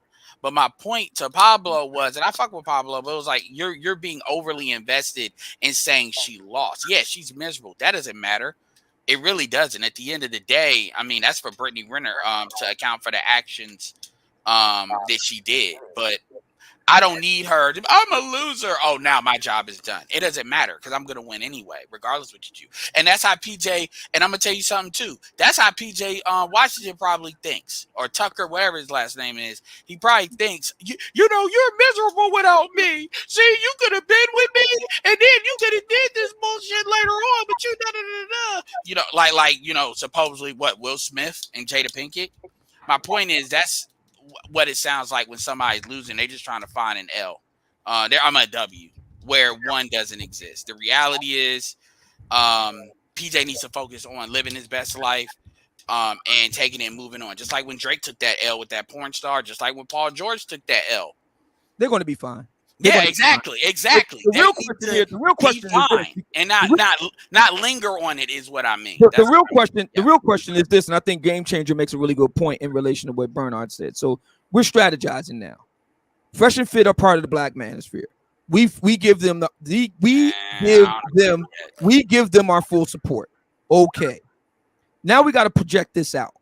6 months, a year, 5 years plus. I see Fresh and Fit in the long game actually winning. in this whole thing. I see Brittany Renner actually taking the L long term. That is to say, within the next 5 years. And here's why. Bernard just got finished saying that Brittany Renner is unhappy. See, my thinking is this. Brittany went a bridge too far. See, she was good when she was on Academics. Wait, hold on, real quick. Just one quick correction. When I said that she's unhappy, I was quoting her. I'm not vested in her personal happiness. Yes, that's correct. Yes, but I was quoting her. I agree. Yes. See, she went too far, and this just goes to show you that she doesn't have anybody really strategizing for her, and she's not definitely doing it herself. See, she went a bridge too far. When she was on DJ Academics, she could portray, the victim, so to speak. When she went on Kevin Samuels, she could be more sympathetic. But this time around, she went on offense, and it wasn't a good look because she already had the taint on her of being a predator. She already had that taint on her, and she needed to get it off of her, not reinforce it. That's all she did was reinforce it with her interview with Fresh and Fit. Bernard was talking about how Fresh rather. We all know that he has a speech impediment issue. We all know that. He's getting better. Matter of public record. He's not smooth, suave, rapid fire like Myron is. We know that. But you want to know something? That actually helps Fresh and Fit. When you mentioned that she was giving her reasons why the double standard and this and that, and then Fresh said, well, would you want a broke man? And the way that he said it, see, all of this is playing into the optics. It probably wouldn't have gone over better if Myron said it. It was perfect that Fresh said it because a lot of guys can see themselves in Fresh. Can see themselves being taken by somebody that's a predator like Brittany Renner. That's how they're going to spin it. She's losing the public relations piece on this because she went a bridge too far by going on the offense. Now, she'll get a short-term bump, but long-term, this is going to hurt because think about it. What black man of any consequence is going to want to be associated with her from this point? Well, that goes back to that embarrassing point. As far as, look, people have a right to mess with Fresh and Fit or don't mess with Fresh and Fit. Like I said, the reason why I said they shouldn't be in the black manosphere is because people are going to use them like they use Kevin as a way to reach down and try to shut everybody else down. They don't need our help. Now, we can support them and not be tools for other people to lean on. And that's where we got to be important, where people try to play the pro-black card in order to try to attack them. So, yeah, I agree with that. But, I mean, the thing is, Myron, he said it when he interviewed Tommy. They don't associate with us. They don't. And us, that makes us look weak. Us trying to be like, I mean, yeah. Look at Donovan. Donovan takes their side just because it's them. I don't want to look like that. When they're right, they're right. When they're wrong, they're wrong. Hold on a second. How does it make us look weak? I'm trying to understand how does it make because it looks like what they're gonna say is you only fuck with us because we got views. No. And that's what. And see, this is the thing, though, Edward. This is the thing. Hold on, real quick. Hold you up. Dr. Doug in the building. Thank you for the super chat. He says that's why hoes are winning. Shout out to Ramil. Thank you for the super chat. Appreciate that. All right, go ahead, Obsidian. Wait. Right quick. I got one too. Thanks for the cash app. Freeman's Journal. Appreciate you. Shout out to Freeman. This is the reason why. See, we all have a platform too. And as was proven in the recent interview with Tommy Sotomayor that Fresh and Fit does, Fresh and Fit is very aware of the black manosphere as well. So it's not just a one-way street. They fuck with O'Shea. They know who we are. They met through Solo. My point being, if we play this right and we stay focused on the question of whether black men, now I didn't say Fresh and Fit, I said black men, and Fresh and Fit happen to be black men, obviously. If black men have a right to their preferences and to state them publicly, that is what we're supporting, Fresh and Fit. We're not after you for views. We're supporting your right as black men to be a First Amendment. Black men have a right to freedom of association. Period. That's what we're supporting as the Black Manosphere. We're not trying to glom on for views. We're trying to stand up for Black men. That's what we need to be saying. And if Fresh and Fit comes back with that argument, then we need to say, no, we're standing up for Black men. You just happen to be two of them. Yeah, I get all that, but this is where we gotta, whatever. I mean, if that's the route somebody wants to take, they have a right to take it. That's just not the route I'm gonna take. That's all I'm saying. And I voice my reasons why. Because now you got to pretend like Myron ain't who Myron is. So in order for that, what do you mean? What do you mean he ain't who he is? What do you mean? He's not a Black man? No, Myron is the type of person, like I said, either you fuck with him or you don't. And Myron is vindictive, and he is like, dude, now we got to pretend he didn't say what he said with Kevin and all of that. I get no. See, my position is this. Okay. See, this is where you got to prioritize. Good leaders know how to prioritize. I didn't say that wasn't a non-issue. Absolutely not. But that can wait. We got a bigger fish to deal with right now. That can wait. We can take care of that behind closed doors. We ain't even got to do that publicly. So my question is, let me say this. Let me refresh this then. What is it that you expect people to do that they're not already doing? For example, when you look at Bernard calls it down the middle. I call it down the middle. For the most part, when they're right, they're right. When they're wrong, they're wrong. When people are coming at them unduly. So what I need to, maybe I need to read back because I missed it. What is it that you want us to do that we're not already doing? Because technically what you're saying, we're already doing, in my opinion. Well, that's just it. Technically, I don't want it technical. I don't want it, esoteric. I don't want it abstract or opaque or off to one side. I want it dead bullseye center in plain English. We are standing up for Black men's rights to have their preferences and to state them publicly. Yeah, Well, who do that? Who are not doing? I mean, other than O'Shea, and to be fair to O'Shea, he's like a lot of his stuff is strategic on views when it comes to Fresh and Fit. But even O'Shea has maintained his respect for how they built their platform and like the infrastructure of it. So my question is, it sounds like you want us to cheerlead. No, I said again, we are standing up for Black men's right to their preferences and to state it publicly. That's what we're doing here. We're standing up for their right to do it. Black men. All right. When that issue of Black male preference was in the news cycle, then I think maybe not enough, but some did stand up for it, and I think everybody, for the most part, is with you on that. That issue isn't currently what's thriving in the news cycle right now, but in general, that is something that we can't agree with them on. And I think we need to take that concept and extend it out. That because their platform is that big, and because we could say something here, and then it's going to circulate a little bit, but when they say something, they can say the same thing.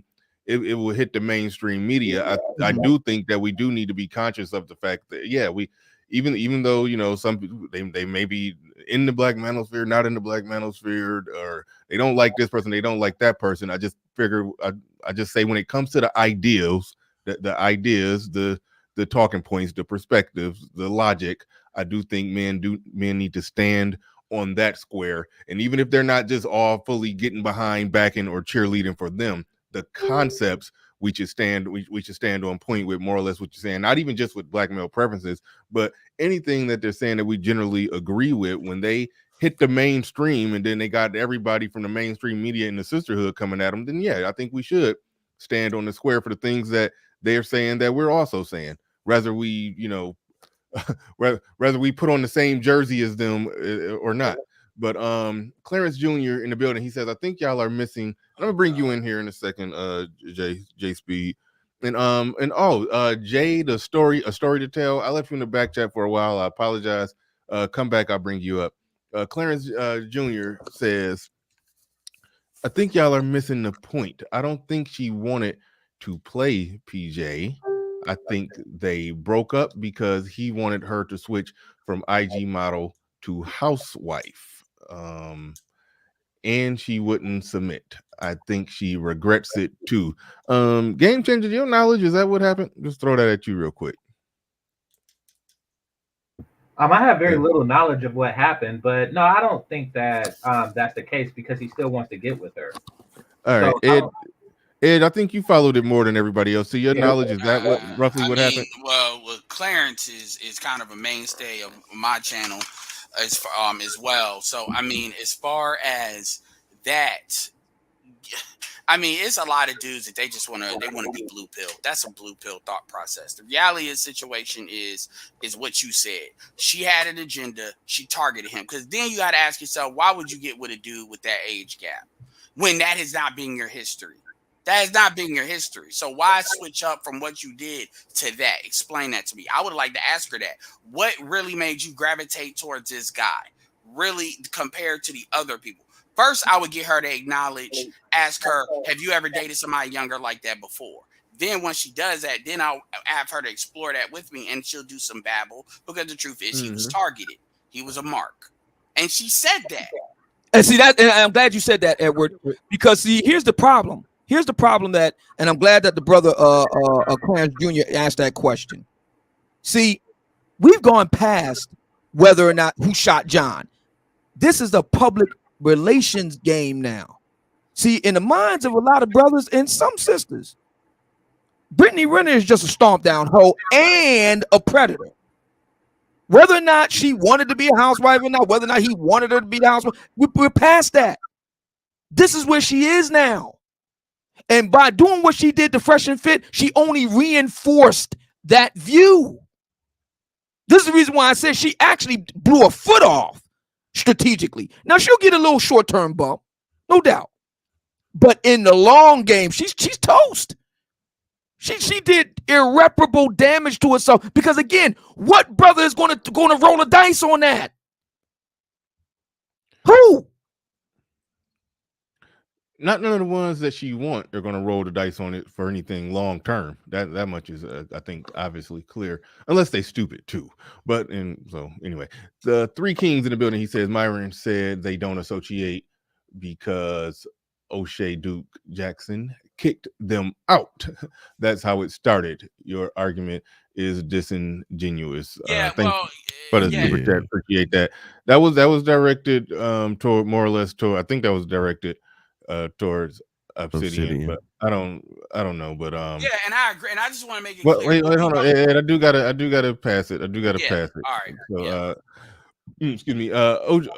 J Speed, you got the floor, you got the mic. Good morning, gentlemen. Good morning to all the people in the chat.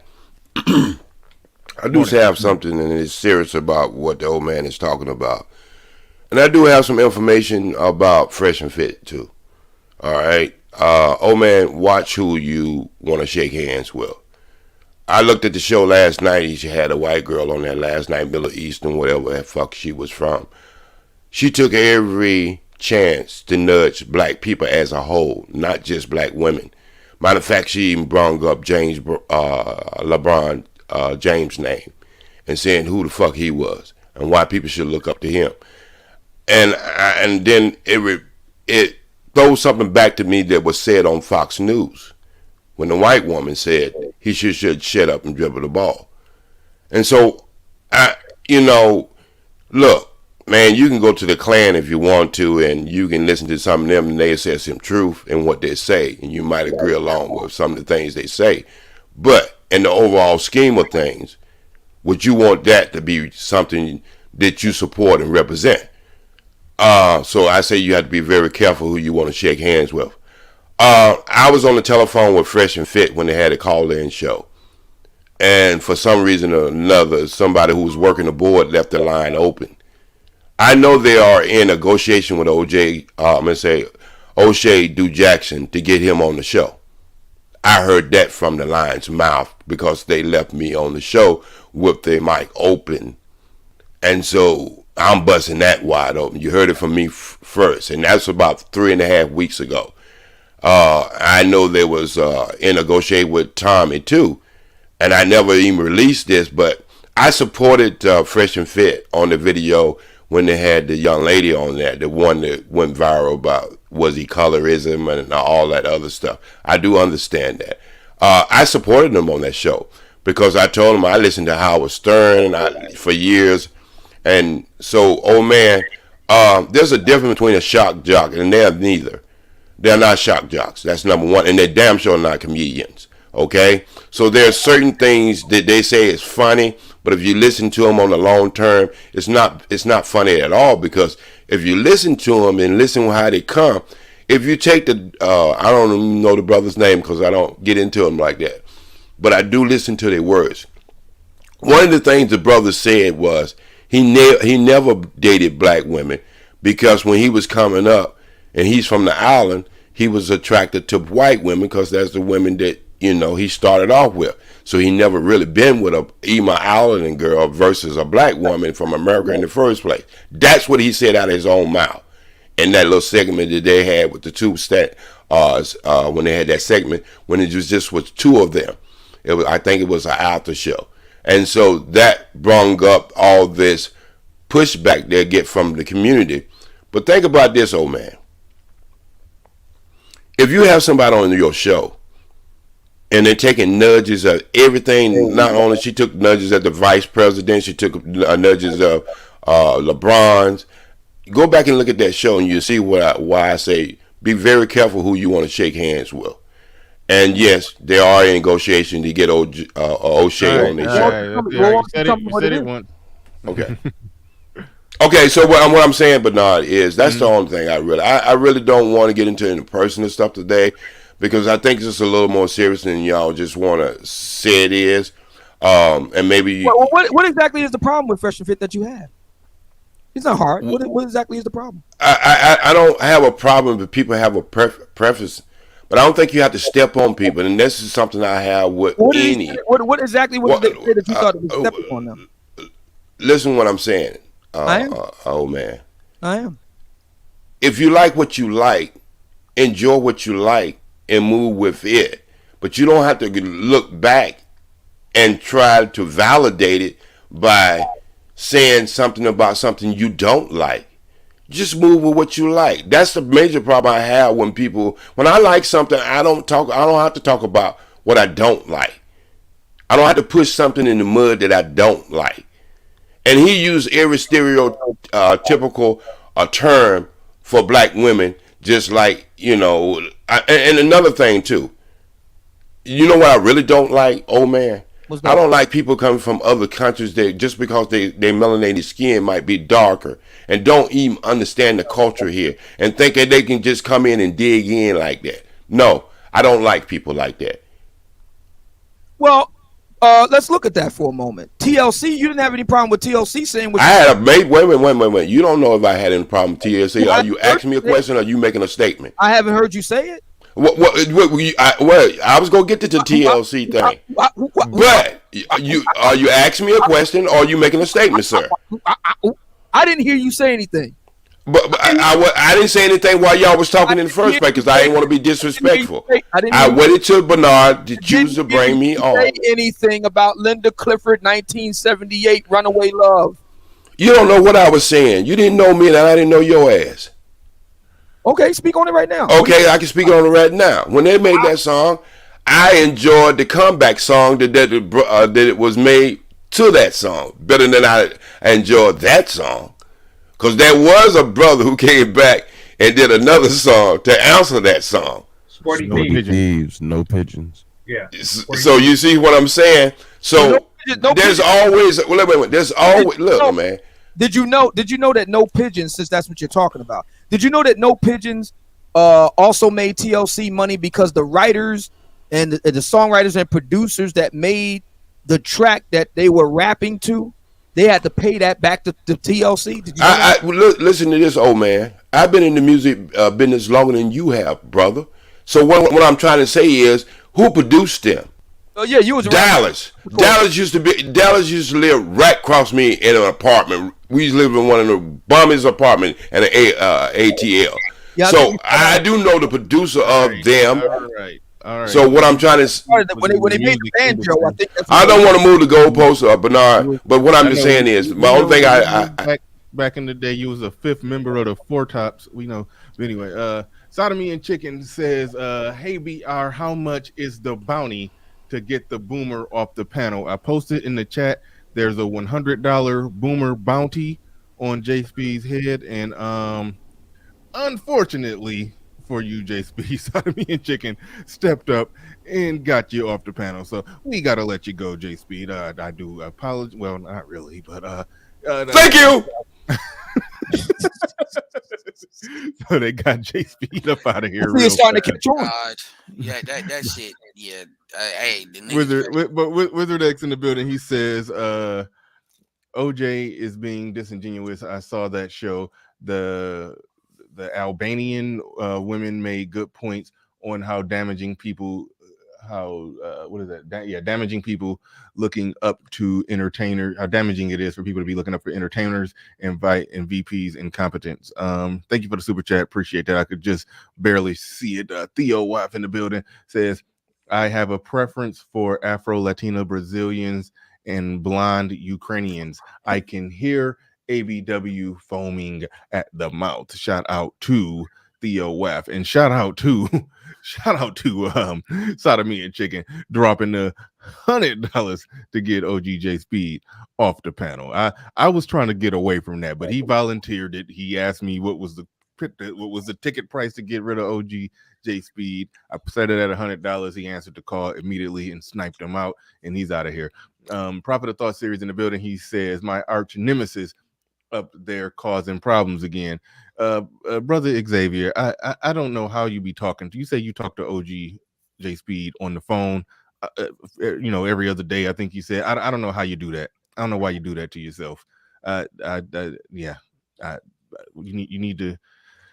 That's what do you call that when people who like to inflict pain on themselves? What is that called? Masochist. Masochist. Yeah, the masochist. That's what I was trying to say. Yeah. He's being a masochist. Talking to J Speed on the phone. Capitalism. He just Omega Drez typed capitalism. The Mac the Trucker did say in the chat. Now we're gonna talk about OG J Speed while he's not here. He's basically was saying I think he called it a bunch of pro-black babble. Long story short, he criticizing Fresh and Fit for making some jokes. And the Knight Rider comment, yeah, that one is a little. That's not. Black people have the best and the most insults for black people or dark people, but Knight Rider, that's not ours. We didn't create that. We didn't invent that. That sounds like something. We also didn't create the N-word either. Yeah. That's true. And that don't stop black women from referring to us as such in their songs. There's no Scrub songs and their Tyrone songs. Nobody had a problem with that. No. I'm with you. I'm with you, Obsidian. I'm with you, Obsidian. Only thing I was saying is that Knight Rider comment. I understand why that rubbed people the wrong way, but overall, I don't. But we don't understand why it didn't rub brothers but it didn't rub black women the wrong way. When Erykah Badu was calling black men N-word and all that. Obsidian, I understand that. I understand that. I understand. Yeah, he's just trying to finish both of them. I'm trying to move to another point. I was just acknowledging that when it comes to the Knight Rider comment, I understand why that rubbed people the wrong way. But what I don't like is when people do what OG just did, when he make it seem like they fire up their live stream every day and just take a crap on black women. Whenever they say anything about women, they normally say women. They don't apply race to it, but somebody asked them a specific question about race, and they gave an answer in a comical way. They just joked their way through it. They even acknowledged in another stream that, yeah, they have dated some black women, like Ed pointed out, or somebody pointed out that the woman that Myron was having sex with, who lied and said that she was pregnant, that wasn't over. That woman was black. Like, they've messed with some black women, but general, what they were really saying, if they cleaned it up and put it in written format, what they would really be saying is they don't like hood. Yeah, they don't like hood chicks, and I'm 100% with them on that. They worded it in a way that opened up the door for people for the not all police to come in and say, you saying we all like that? But no, they was joking and they said what they said, and that's that. People need to relax on that. I understand. Hey, if you, but again, some people. Hey, Bernard, you think it would have gotten free promotion had they said they don't like hood rats? I don't think they would have. They got a lot of free promotion off saying what they said, and that's what people don't understand. So, and then even black women, there's some black women who will watch them. It's a small percentage, but it's there. They've told me. Kareem just for the entertainment value of, you know, the reality show vibe of it, you know. And then they probably got a whole bunch of black women that came in there off some anger stuff because, you know, I mean, a lot of black women like to hate watch Kevin. So that hate watch money is still good. YouTube just cares about, are you going to stay watching? Are you going to stay on the platform? And can I show you some advertising that's going to fit it? And if that's the case, they good with it. And that's what people don't understand. It's why when people start promoting, it's like you're helping them. By the way, let's not even talk about Shabazz calling Sambo from Sudan. No, he didn't know. Okay, he called. Okay, no, That's actually funny. No, that's funny. accurate what you said, but that's not as bad as calling Fresh a tar baby. He literally. Whoa, said, hold on. Time out. Are you telling me that pro-black Shabazz dude called Fresh a tar baby? Dude, let me tell you, I was listening to Angry Man, and every once in a while, you know, I listen to him. Very great production, by the way. I actually think his production is better than Kevin's. And, you know, I'll listen in there because a lot of my folks listen to Angry Man. And he brought up that. So I said, let me see what he thinks about it. Yeah, before you do all that, I need a straight answer. I want to make sure. Angry Man played it. It's all he said. And he played it like 3 times to make sure. Because I was like, you. Angry tar.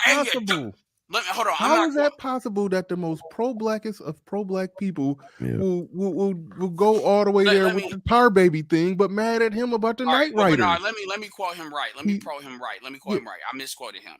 He said, "You get no pussy, Fresh, and your darkest tar." That's what quote he said. Either way, I mean, they up in arms about the Night Rider comment, and they're up in arms about the preferences and the jokes that they made. But here you are, trying to clown him the same way. And then you have all these black women, A to Z, others cheering it on, like, and this is where I got to give a public apology. I have a lot of people that fuck with Tommy Sotomayor, and I've told them, if you subscribe to him, don't subscribe to me. They won't go nowhere. So I've accepted they're going to be there.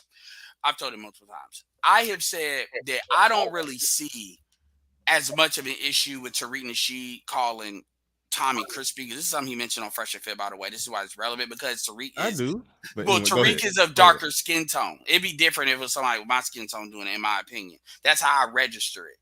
But I had to really think about that. When I saw that darkest tar thing, I said, man, you really can't. And I know some of these people are just say Tariq is fake and call him on the pro-black stuff, but you really can't be pro-black and then roasting people. If you're a good roaster, then you can roast people. You can slice them up a lot of different ways. There's certain things you should, just like how if you're roasting a female, there's certain things that black men are not going to say because they know black people are not going to accept that. Right. And so I really have to kind of come back on that and say, Tommy's got a point on that. You can't be sitting here claiming to be pro-black and then these are terms that y'all pull out. Because I've seen Umar pull that out on the light skin front, and I've seen dudes pull it out on the dark skin front. You cannot say, this is why being pro-black is not taken seriously today, because of goofy shit like that. And then how the audience will run with that shit, but then cry me a river when all they say was some shit that they say, which, by the way, a lot of people like them think that way. They just don't say it, but anyway, I just wanted to say that. Right. I gotta take that back. Yeah. Which I rarely take shit back. Go ahead. Yeah, a lot. Yeah, I'm about to go to you next, Jay, a story to tell. Not OGJ Speed, it's another Jay up here. But Fawcett Media in the building. He says, in the prior interview with Academics, Myron went on a rant about Black Americans being lazy, and they threw down the gauntlet. It's strange that you're still supporting them without question. I don't think anybody is supporting them. I don't think anybody is supporting them without question. Yeah, and right. also when Myron talk about that, he talks about how, one, he's black or he looked black. Two, he was he looked Middle Eastern. He came over. He said that he took every advantage, rather people putting him in the Arab category or the black category, and I think he used to talk different. I don't know if he had an accent because it was from where his parents came from. He said he worked hard to basically clean up his English to make sure he worked hard and became successful and did all of this and all of that. So whatever stereotype, whatever somebody was going to put on him, he said, I worked my ass off to defeat it. And I understand that and I respect that. And when you hear some Black Americans complaining about their situation, their condition, and how people view them and blah, blah, blah, blah, blah, he basically said what I agree with is that that's weak. Get whatever is against you, get up and fight and beat it the fuck off of you and go out and accomplish what you need to accomplish. I agree with him 100% on that. So that wasn't him shitting on Black people. That was him basically shitting on the victim mentality. I watched a little bit of their show last night. I didn't see the part that everybody referencing, but I did hear him talking about that victim mentality. And it was a Black chick on the show that she had started crying or something because because she was basically trying to be in the full Black victimhood thing, and he just would not accept it. That's that Sha'Carri Richardson bullshit. And on another front, let me tell you something. Just hold on. I'm gonna say this. I'll actually hop off after this, and I really got to say this. Yo, I'm gonna tell you something. When a lot of y'all supporting Sha'Carri Richardson, and some of the shit that y'all support from an ADOS Black man standpoint, a lot of you all are, especially with the Shabazz shit and what they did. A lot of y'all are fucking embarrassment. And the reality is, a lot of y'all will talk this ADOS shit, but y'all don't really have pride in what it represents and what we represent. Because once you start to separate us from other groups, now it's time to play the competitive game. And this is where you can look at what Myron said as legitimate criticism, right?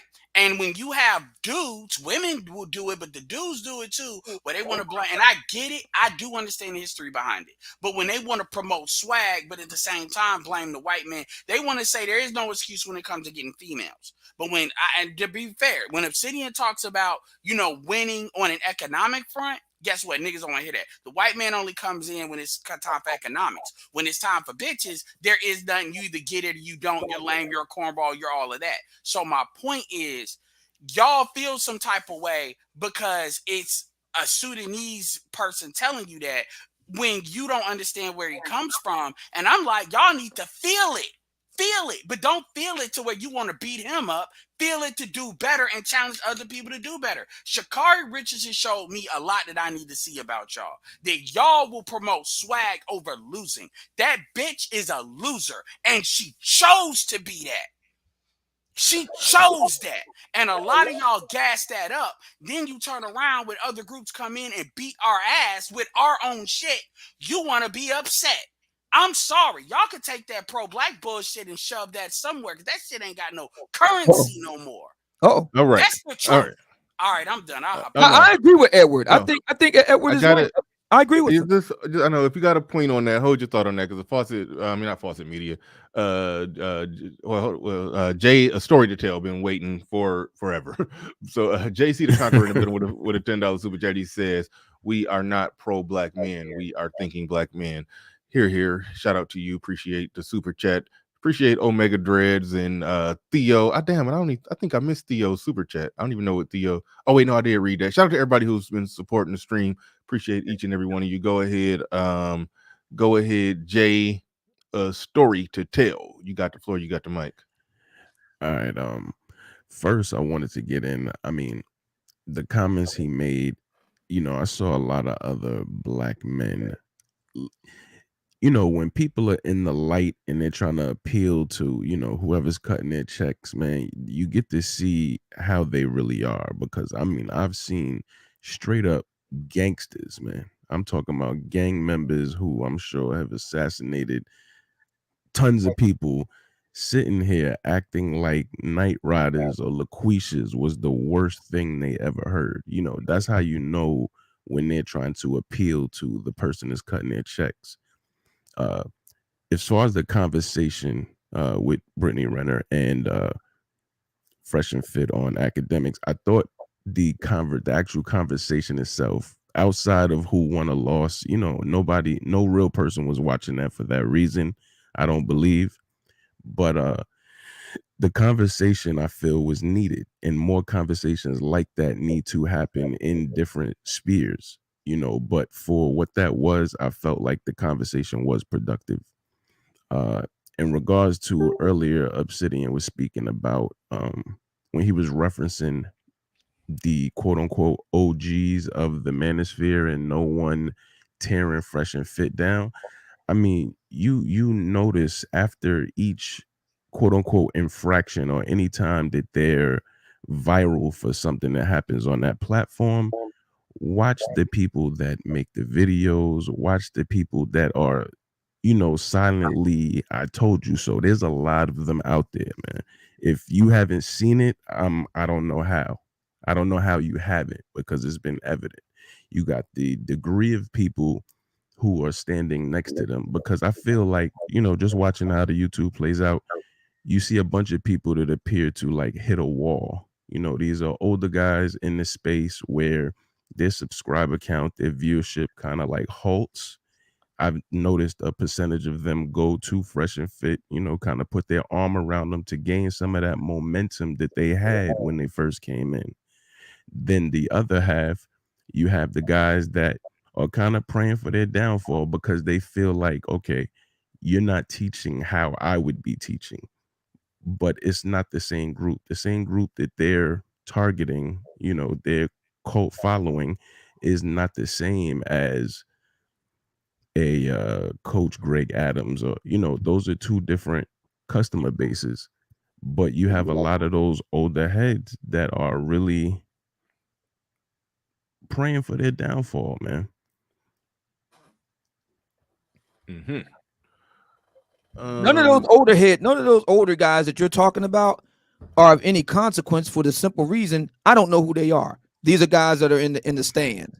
We're talking about guys in the leadership. We're not talking about guys on the street. Okay, well, I mean, I won't say, Kevin is more reserved in his responses to stuff like that. But, at first he was, he interacted with them pretty regularly as far as when their show started out.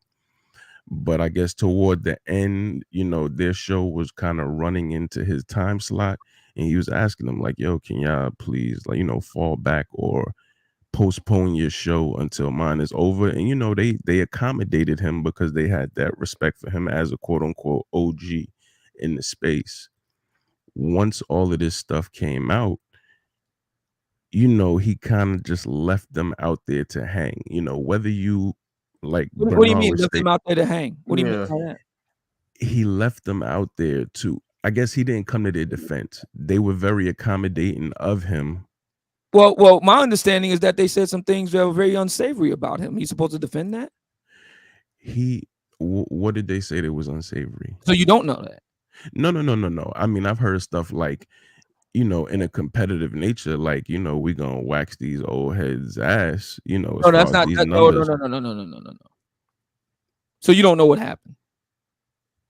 No, okay. I mean, what part are you referencing? What happened? Well, because I've heard there were things that were said, and I don't blame Kevin for not stepping in and lending a hand when situations like that went down. It'd been one thing if they just would have been shit talking on the basketball court. That'd have been one thing, the competitive thing. Okay, fair enough. This went beyond the pale, man. Like sexuality type behind the scenes. It just went beyond the pale. Got you. So why should somebody hold on, wait, real quick. Whatever happened, did it happen publicly, like live on the air? You asking me? Yes, I'm asking you, Obsidian. As far as I know, I don't know. Let me put it this way. As far as I know, I'm not aware of that, but don't hold me to that. My understanding was that these were back channel discussions. Okay. Text message. Okay, well, okay. This is my take on that. I do remember they said something on the air. It wasn't that bad, but it was them. They was kind of talking junk a little bit. They got triggered when they was going back and forth with the women, and the women were, holding their own a little bit. And then somebody said, we need Kevin Samuels to come to the rescue, and they got triggered by that. And they like, no, we don't need nobody to come to the rescue. We're the rescue. We're the that's different. That's different. That's different. So whatever happened privately, the way I look at it, I think they both handled that quite well. Because something happened each other's way. Something exact. That's exactly where I was going.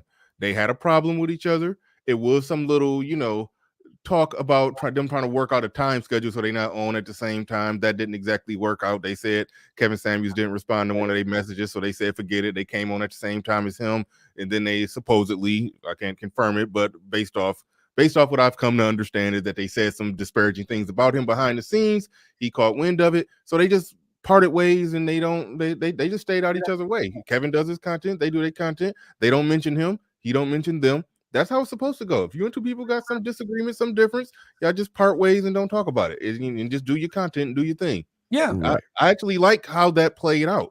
Now Right. it can be argued. And I don't even want to think.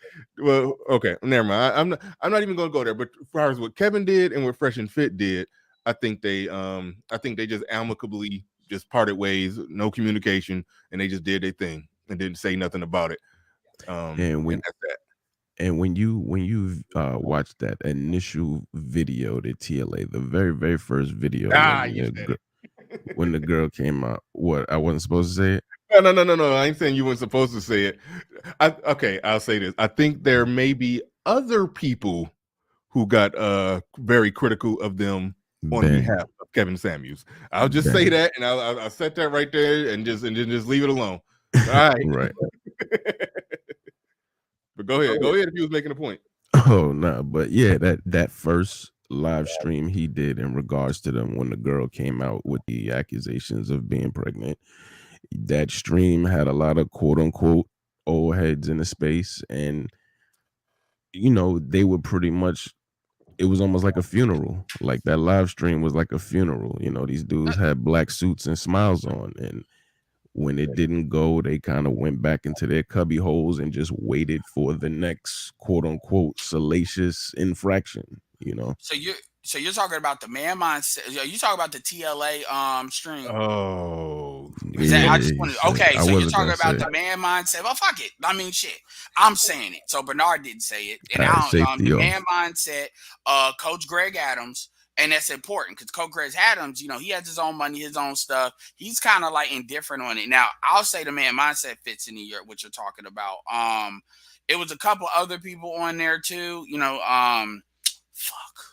Those are the two I remember, but it was some what's his name? Pocket Watcher with JT was up there. They're not even in the same lane. They're not in the same lane. And then you had Anton on there. Because this is kind of around, Anton on there too. So I mean, Anton's gonna be team Kevin, because of the nature of what they do, and Kevin came up and stuff like that. So really, what you're talking about is really Coach Greg Adams and man mindset. Those are really only two that would be notable on that. And I think Kevin might have came through on that too. Yeah, it was a few others. I just weren't. Well, those are the ones that would matter as far as subscribership, everything. Because you gotta remember, the lead attorney has a whole bunch of people because he has that Patreon thing for YouTube. So you got people like Uncle Stu and stuff like that. But the people who would matter from a competitive standpoint. And by the way, none of them are leaders in the Black Manosphere except for like Kevin. None of them. That was a point Obsidian was trying to make. And I'll give you this: your arguments work until we start naming people. But see, this is the thing. You have to look at the people that are attached to people. I mean, say if Bernard has an issue with somebody, but Bernard, is a bigger name, certain subscriber count, he's not going to just come out and say it. But you look at the people that are attached to their tree, a branch off of their tree, they'll come out with the guns blazing because the big name person doesn't want to. Or doesn't want to expose. That's not how that always works. I understand that school of thought, but everybody doesn't play. Like the Manosphere traditionally has not played by those rules. The Manosphere is when it's you versus somebody, you handle it. And people have tried to make people do that, and there's been beefs in here, and Obsidian has been a part of beefs like that. And because I am on the, if somebody is wrong and what they did was dead wrong, like for instance. I'm not going to bring it up, but I'm going to just give an example. Obsidian's grievance with Donovan. I don't have a personal issue with Donovan, but I'm going to say that's wrong because it is wrong. And by the way, Donovan didn't help Fresh and Fit either when Donovan had momentum to do so. And look at what Donovan is doing right now. Donovan strategically stayed out of it with Donovan, and I fuck with Donovan, but Donovan Sharp would have been the specific person to fit the bill as to what you were talking about. He had the subscriber count. He could have pushed it. Donovan stayed out of it, like a lot of people did. And now Donovan is on their stuff. And I'll give Myron credit because this goes against that vindictive thing I said. This is one example to where he could have left Donovan in a box hanging. And right. he decided not to. But the point is, Donovan fucks with Fresh and Fit heavy, and he didn't do that. So you're holding Kevin and them were more cordial. And by the way, and then what was said. And the truth is, like, there's different factors in that. Everybody ain't gangbanging like that. We got to tell audience folks like that. But point being, in this space, if you have a beef with somebody, unless that person is directly wrong, that's between you and them to handle it. All it is, well, people need to get involved because you fuck with me. I'm like, no, I'm not doing that. I'm a Switzerland mindset. So it's kind of like you holding people accountable because Kevin doesn't need Fresh and Fit. And by the way, Kevin being on Fresh and Fit strategically when they moved up helped them. So Kevin doesn't really owe them nothing. You know, he's at 1.3 million. They're at 500,000. They're trying to get to where he's at. So he's not waiting. Coach Greg Adams doesn't care because they split their money. Coach Greg Adams gets all his own stuff. So I'm not trying to put under the bus, but I'm saying he would be the only one that would kind of fit that, and his history shows that because he was cool with Myron until he wasn't. He was cool with Myron until Myron was like, you ain't driving the numbers for me to want to fuck with you like that. Then that's when all of that, they young, they getting in trouble, because that's what you're talking about. That young, they're in their 30s, they getting in trouble. Because Theo was on there too. I remember that because they were talking mainly about how they got money fast. It was that argument. And then they all piggybacked off that argument as being older. Yes, Coach Greg Adams spoke on that, but he didn't really speak down to them. He was just talking about in general until using them as a piggyback. Right. No, you accurate with that. And if you notice though, a lot of those guys, like what you were mentioning about Donovan Sharp, I think what he did, because he benefits from being around them, because I think everybody has noticed that he's kind of hit that wall, in terms of subscribers, and he knows that being around them, he can kind of drag a little bit, not a large percentage, because I feel like he doesn't necessarily appeal to their customer base in the way that they do. Yeah, and I've seen people, and by the way, I've seen different sectors of YouTube. I'm not going to start rattling off names. Kwame Brown, we know who that is, but I've seen people that rotate around Kwame Brown, and in the sports world, they do what you're talking about. As far as the sports world of YouTube, that's what you're talking about, where they attack poor people. I've seen that, and so I get that. I'm just saying, in the manosphere, traditionally, you got to eat what you kill. We don't do this. If you start it, you got to finish it. If somebody's being attacked unduly, and it's not fair, then people might bring something up. But it's kind of, and Fresh and Fit, did they really need the help? But I get what you're saying, because that's kind of my grievance with Obsidian. I said, I don't want to be the guy that we didn't help them, and then now we want to put on a jersey, as Bernard said. Because Myron and them, they pay very attention to that, and I know they do, because they brought up Jessica X. They brought up certain people by name. That's how I know they know the space. They said, we don't mess with Jessica X, we don't mess with O'Shea, we don't mess with this person, because of a lot of stuff, because of how they felt they were targeting them. Because when Jessica X did that video, it had all the 3 females on there.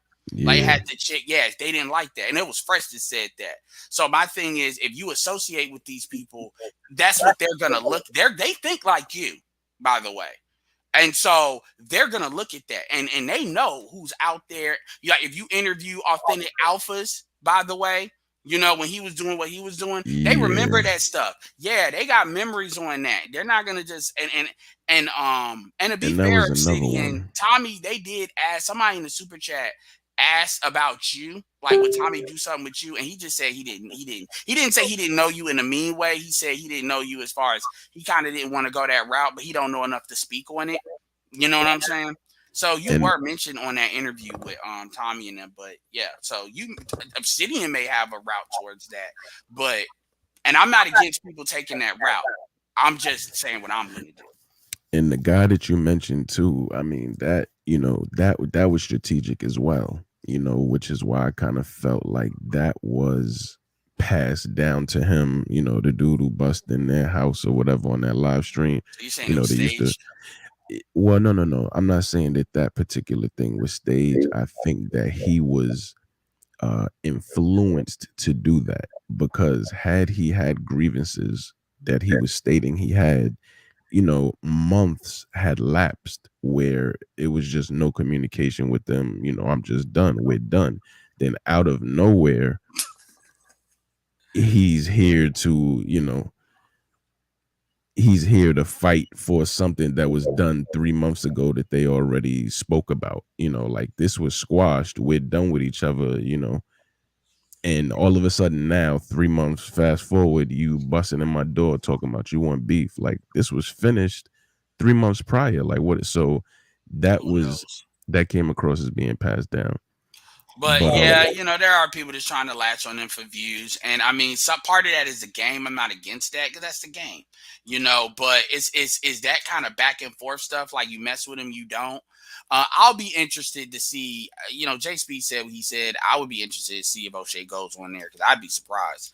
But we'll see if that happens. But some of that stuff, I don't get that deep into it because you just don't know, unless you're there. But the interview that they had with what I messaged Bernard about Flagrant 2, Andrew Schultz is a comedian. If you can, y'all take a look at that interview, because a lot of they were challenged a lot. I mean, I think 2 of the people on the show, they were just straight up haters. I don't think and then I think culturally is different, because, you know, Akash is an Indian dude on there. He married his Indian wife, who that was the only person he's been with. Andrew, I think culturally, the women that they've been dating, they don't understand. They wouldn't understand what Black men deal with in the dating spaces, in dealing with Black women specifically. So a lot of the things that they were challenging them on, it just really kind of vexed me, because it's like, you're not qualified to speak on Yeah, this. it's blue pill people it's people there like purely blue trying to speak on something like that makes no sense. So I'm trying to understand what you think we're gonna get value out of it. But I'll check it out. It out. No. I think there's value in it, because, you know, it ended like amicably, you know, even though you'll notice the people that were triggered, you'll notice the people that were kind of sicked on them by women. You know, I'm not sure if you're familiar with Horrible Decisions. No. Okay, it's a podcast, like a sex podcast, Horrible Decisions, but there's a girl on there, Wheezy.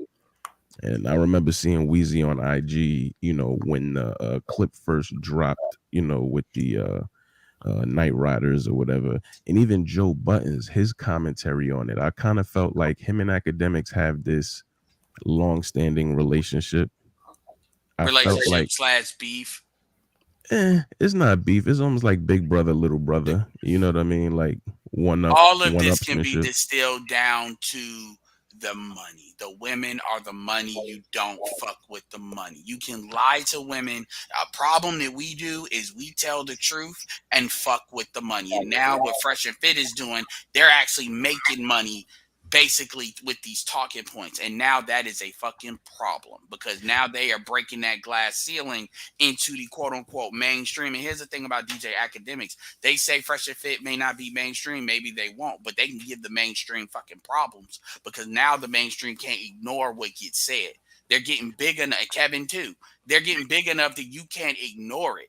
God help folks if Fresh and Fit and Kevin decide to create like a blog that does like the Shade Room or something. So now they can give their own personal commentary on all these issues with the staff and stuff. And because then people can't ignore it. They can't, because it drives too many clicks and then moves too many people.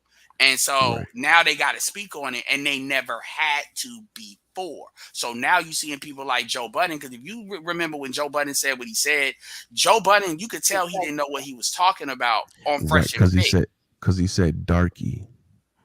He used the Well, it was word. something else he said too that gave me a clear indicator that he has no research on actually who these people are. And then he actually took back what he said because I think he was that far off. So anyway. Yeah, because All right. Yeah. Hold on, wait. Activate Beats in the building with a super chat.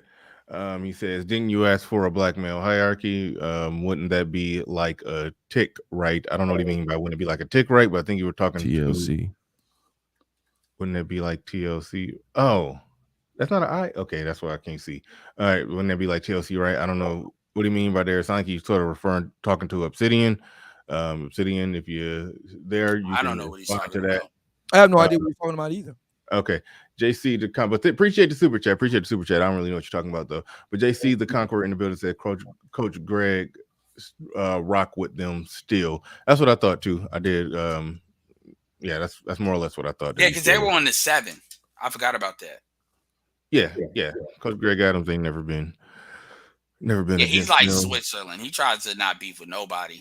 Yeah, I rock with that. Fucks with the money. He said, "What was in the cup, Bernard? You looked in like what the oh, good question. It's coffee, but sometimes a little black coffee. I forgot. I'm not coffee beans, but you know how like you can see like the little pellet, the little pebbles or whatever from the Moonshine coffee at the bottom. at the bottom of the cup. Yeah, y'all know what I'm talking about. If you drink coffee, you know what I'm talking about. And I looked at it and it threw me off because at a glance it looked like bugs. It just so it threw me off real bad at first. But thank you for the super chat. Appreciate that. No guarantees. All right. I appreciate y'all brothers, man. Oh yeah, no doubt. Thanks for coming. I did want to jump in if I could. Through, but real quick, one thing I forgot to say because we got like 500 people in here.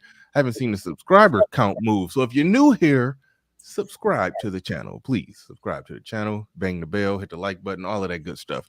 All right, go ahead, Obsidian. Please pardon my eating here. I'm having lunch. Trying to finish up this book, man, and I got like 10 chapters and the afterward to go. So I'm in the home stretch, and I'm looking to try to beat the January 31st deadline. So, excuse me. Anyway, did you see the cover art for the book? It looked similar to the Book of Obsidian, but it was red, pretty That's much. right. You talking about that? Right. Yeah, I saw that. Candy apple red. Yep, that's for the ladies. All right. Ed makes a really good point about the role of mainstream media and how the black manosphere, and you use the term inceptioning things, how we're starting to kind of have an effect on the mainstream discourse, the black manosphere. Fresh and Fit, Kevin Samuels, but all of us, because we're all in the algorithm.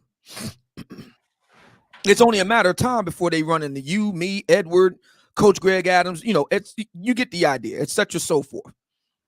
And my position has always been, I can affect the mainstream without ever going mainstream. In other words, I'll put it another way. I can affect the mainstream while staying thoroughly underground and staying in the background, which is what actually I prefer that, to tell you the truth. I prefer to be. I would prefer to be known to the right people.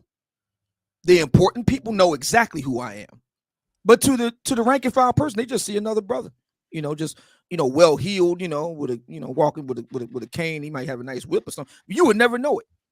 I would much rather have that much of an impact on the mainstream without necessarily being mainstream myself. And you can make a lot of money. You can do a lot of money doing it that way. And like I said, the people that need to know me know who I am. The people that are in the know who I am. And so that's all I wanted to say. I will say this, that the black manosphere would know, my own personal preferences aside, the black manosphere now has truly arrived. And the real question is this, because I heard you going back and forth with the brother just a minute ago, Edward. The real question is this. 2022 for me, personally, 2022 is the year Obsidian goes Obsidian Inc. is no longer just Obsidian. It's Obsidian Inc. And one reason why you haven't heard me on the air is because I'm finishing up this book, the Book of Obsidian, the ladies edition. That's one reason. And another reason is because I'm working behind the scenes to put together my own event. We talked about that a little bit before. Bernard will talk about it some more in future days and weeks. But another reason why I haven't been on the air as much is because I've been giving a lot of thought to, if you're going to be a leader, Obsidian, this is what I'm thinking to myself. If you're going to be a leader, you're going to have to move differently than the way you used to. You're no longer just a voice on the air. Now you're going to be a face, and not just your own face. In other words, not just representing you. You're representing the whole of the Black manosphere. What you do can make it or break it. Who you align yourself with, what you say, where you go, how you move. So I've been giving a lot of thought to much more than I ever have in the past 7 years. Giving a lot of thought to what I say, what I talk about, where I go, who I align myself with. I'm giving a lot of thought to a lot of that. Lil Big Nate was right. Last month at the Black Manosphere meetup it changed everything. Now it gets real. With real money. Shout out to Theo Waff, who is basically the chief at present, the chief benefactor and funder and financier of the Black Manosphere. There's real money involved in this thing now. Real money. Other people are dependent on me. If I make a bad move, everybody could be affected. So I'm just, I'm laying in the cut thinking about all this stuff and how I want to move forward. It's a much different game. And I say all this to say, with regard to it right now, the men of the hour is fresh and fit. But it could very well be any of us tomorrow. The question is, do the rest of us move like businessmen? I get it. We all human beings. We all have our own feelings. We all feel some kind of way, so on and so forth.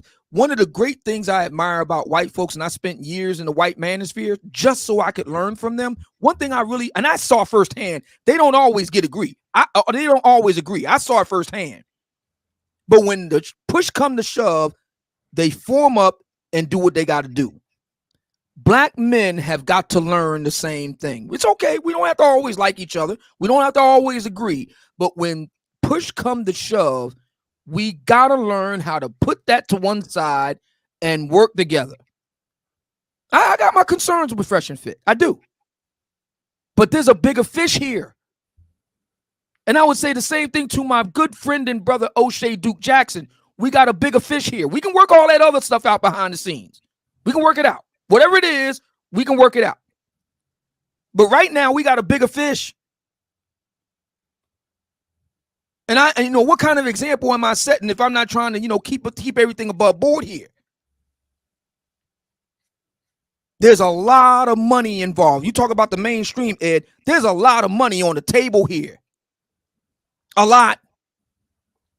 And I aim to get my part of it. And I want other brothers to get a part of it. It ain't enough for me to get a part of it. Other brothers got to get a piece of the pie too. That's where I'm at with it. So in order to do that, we got to carry this shit like some Republicans and handle business.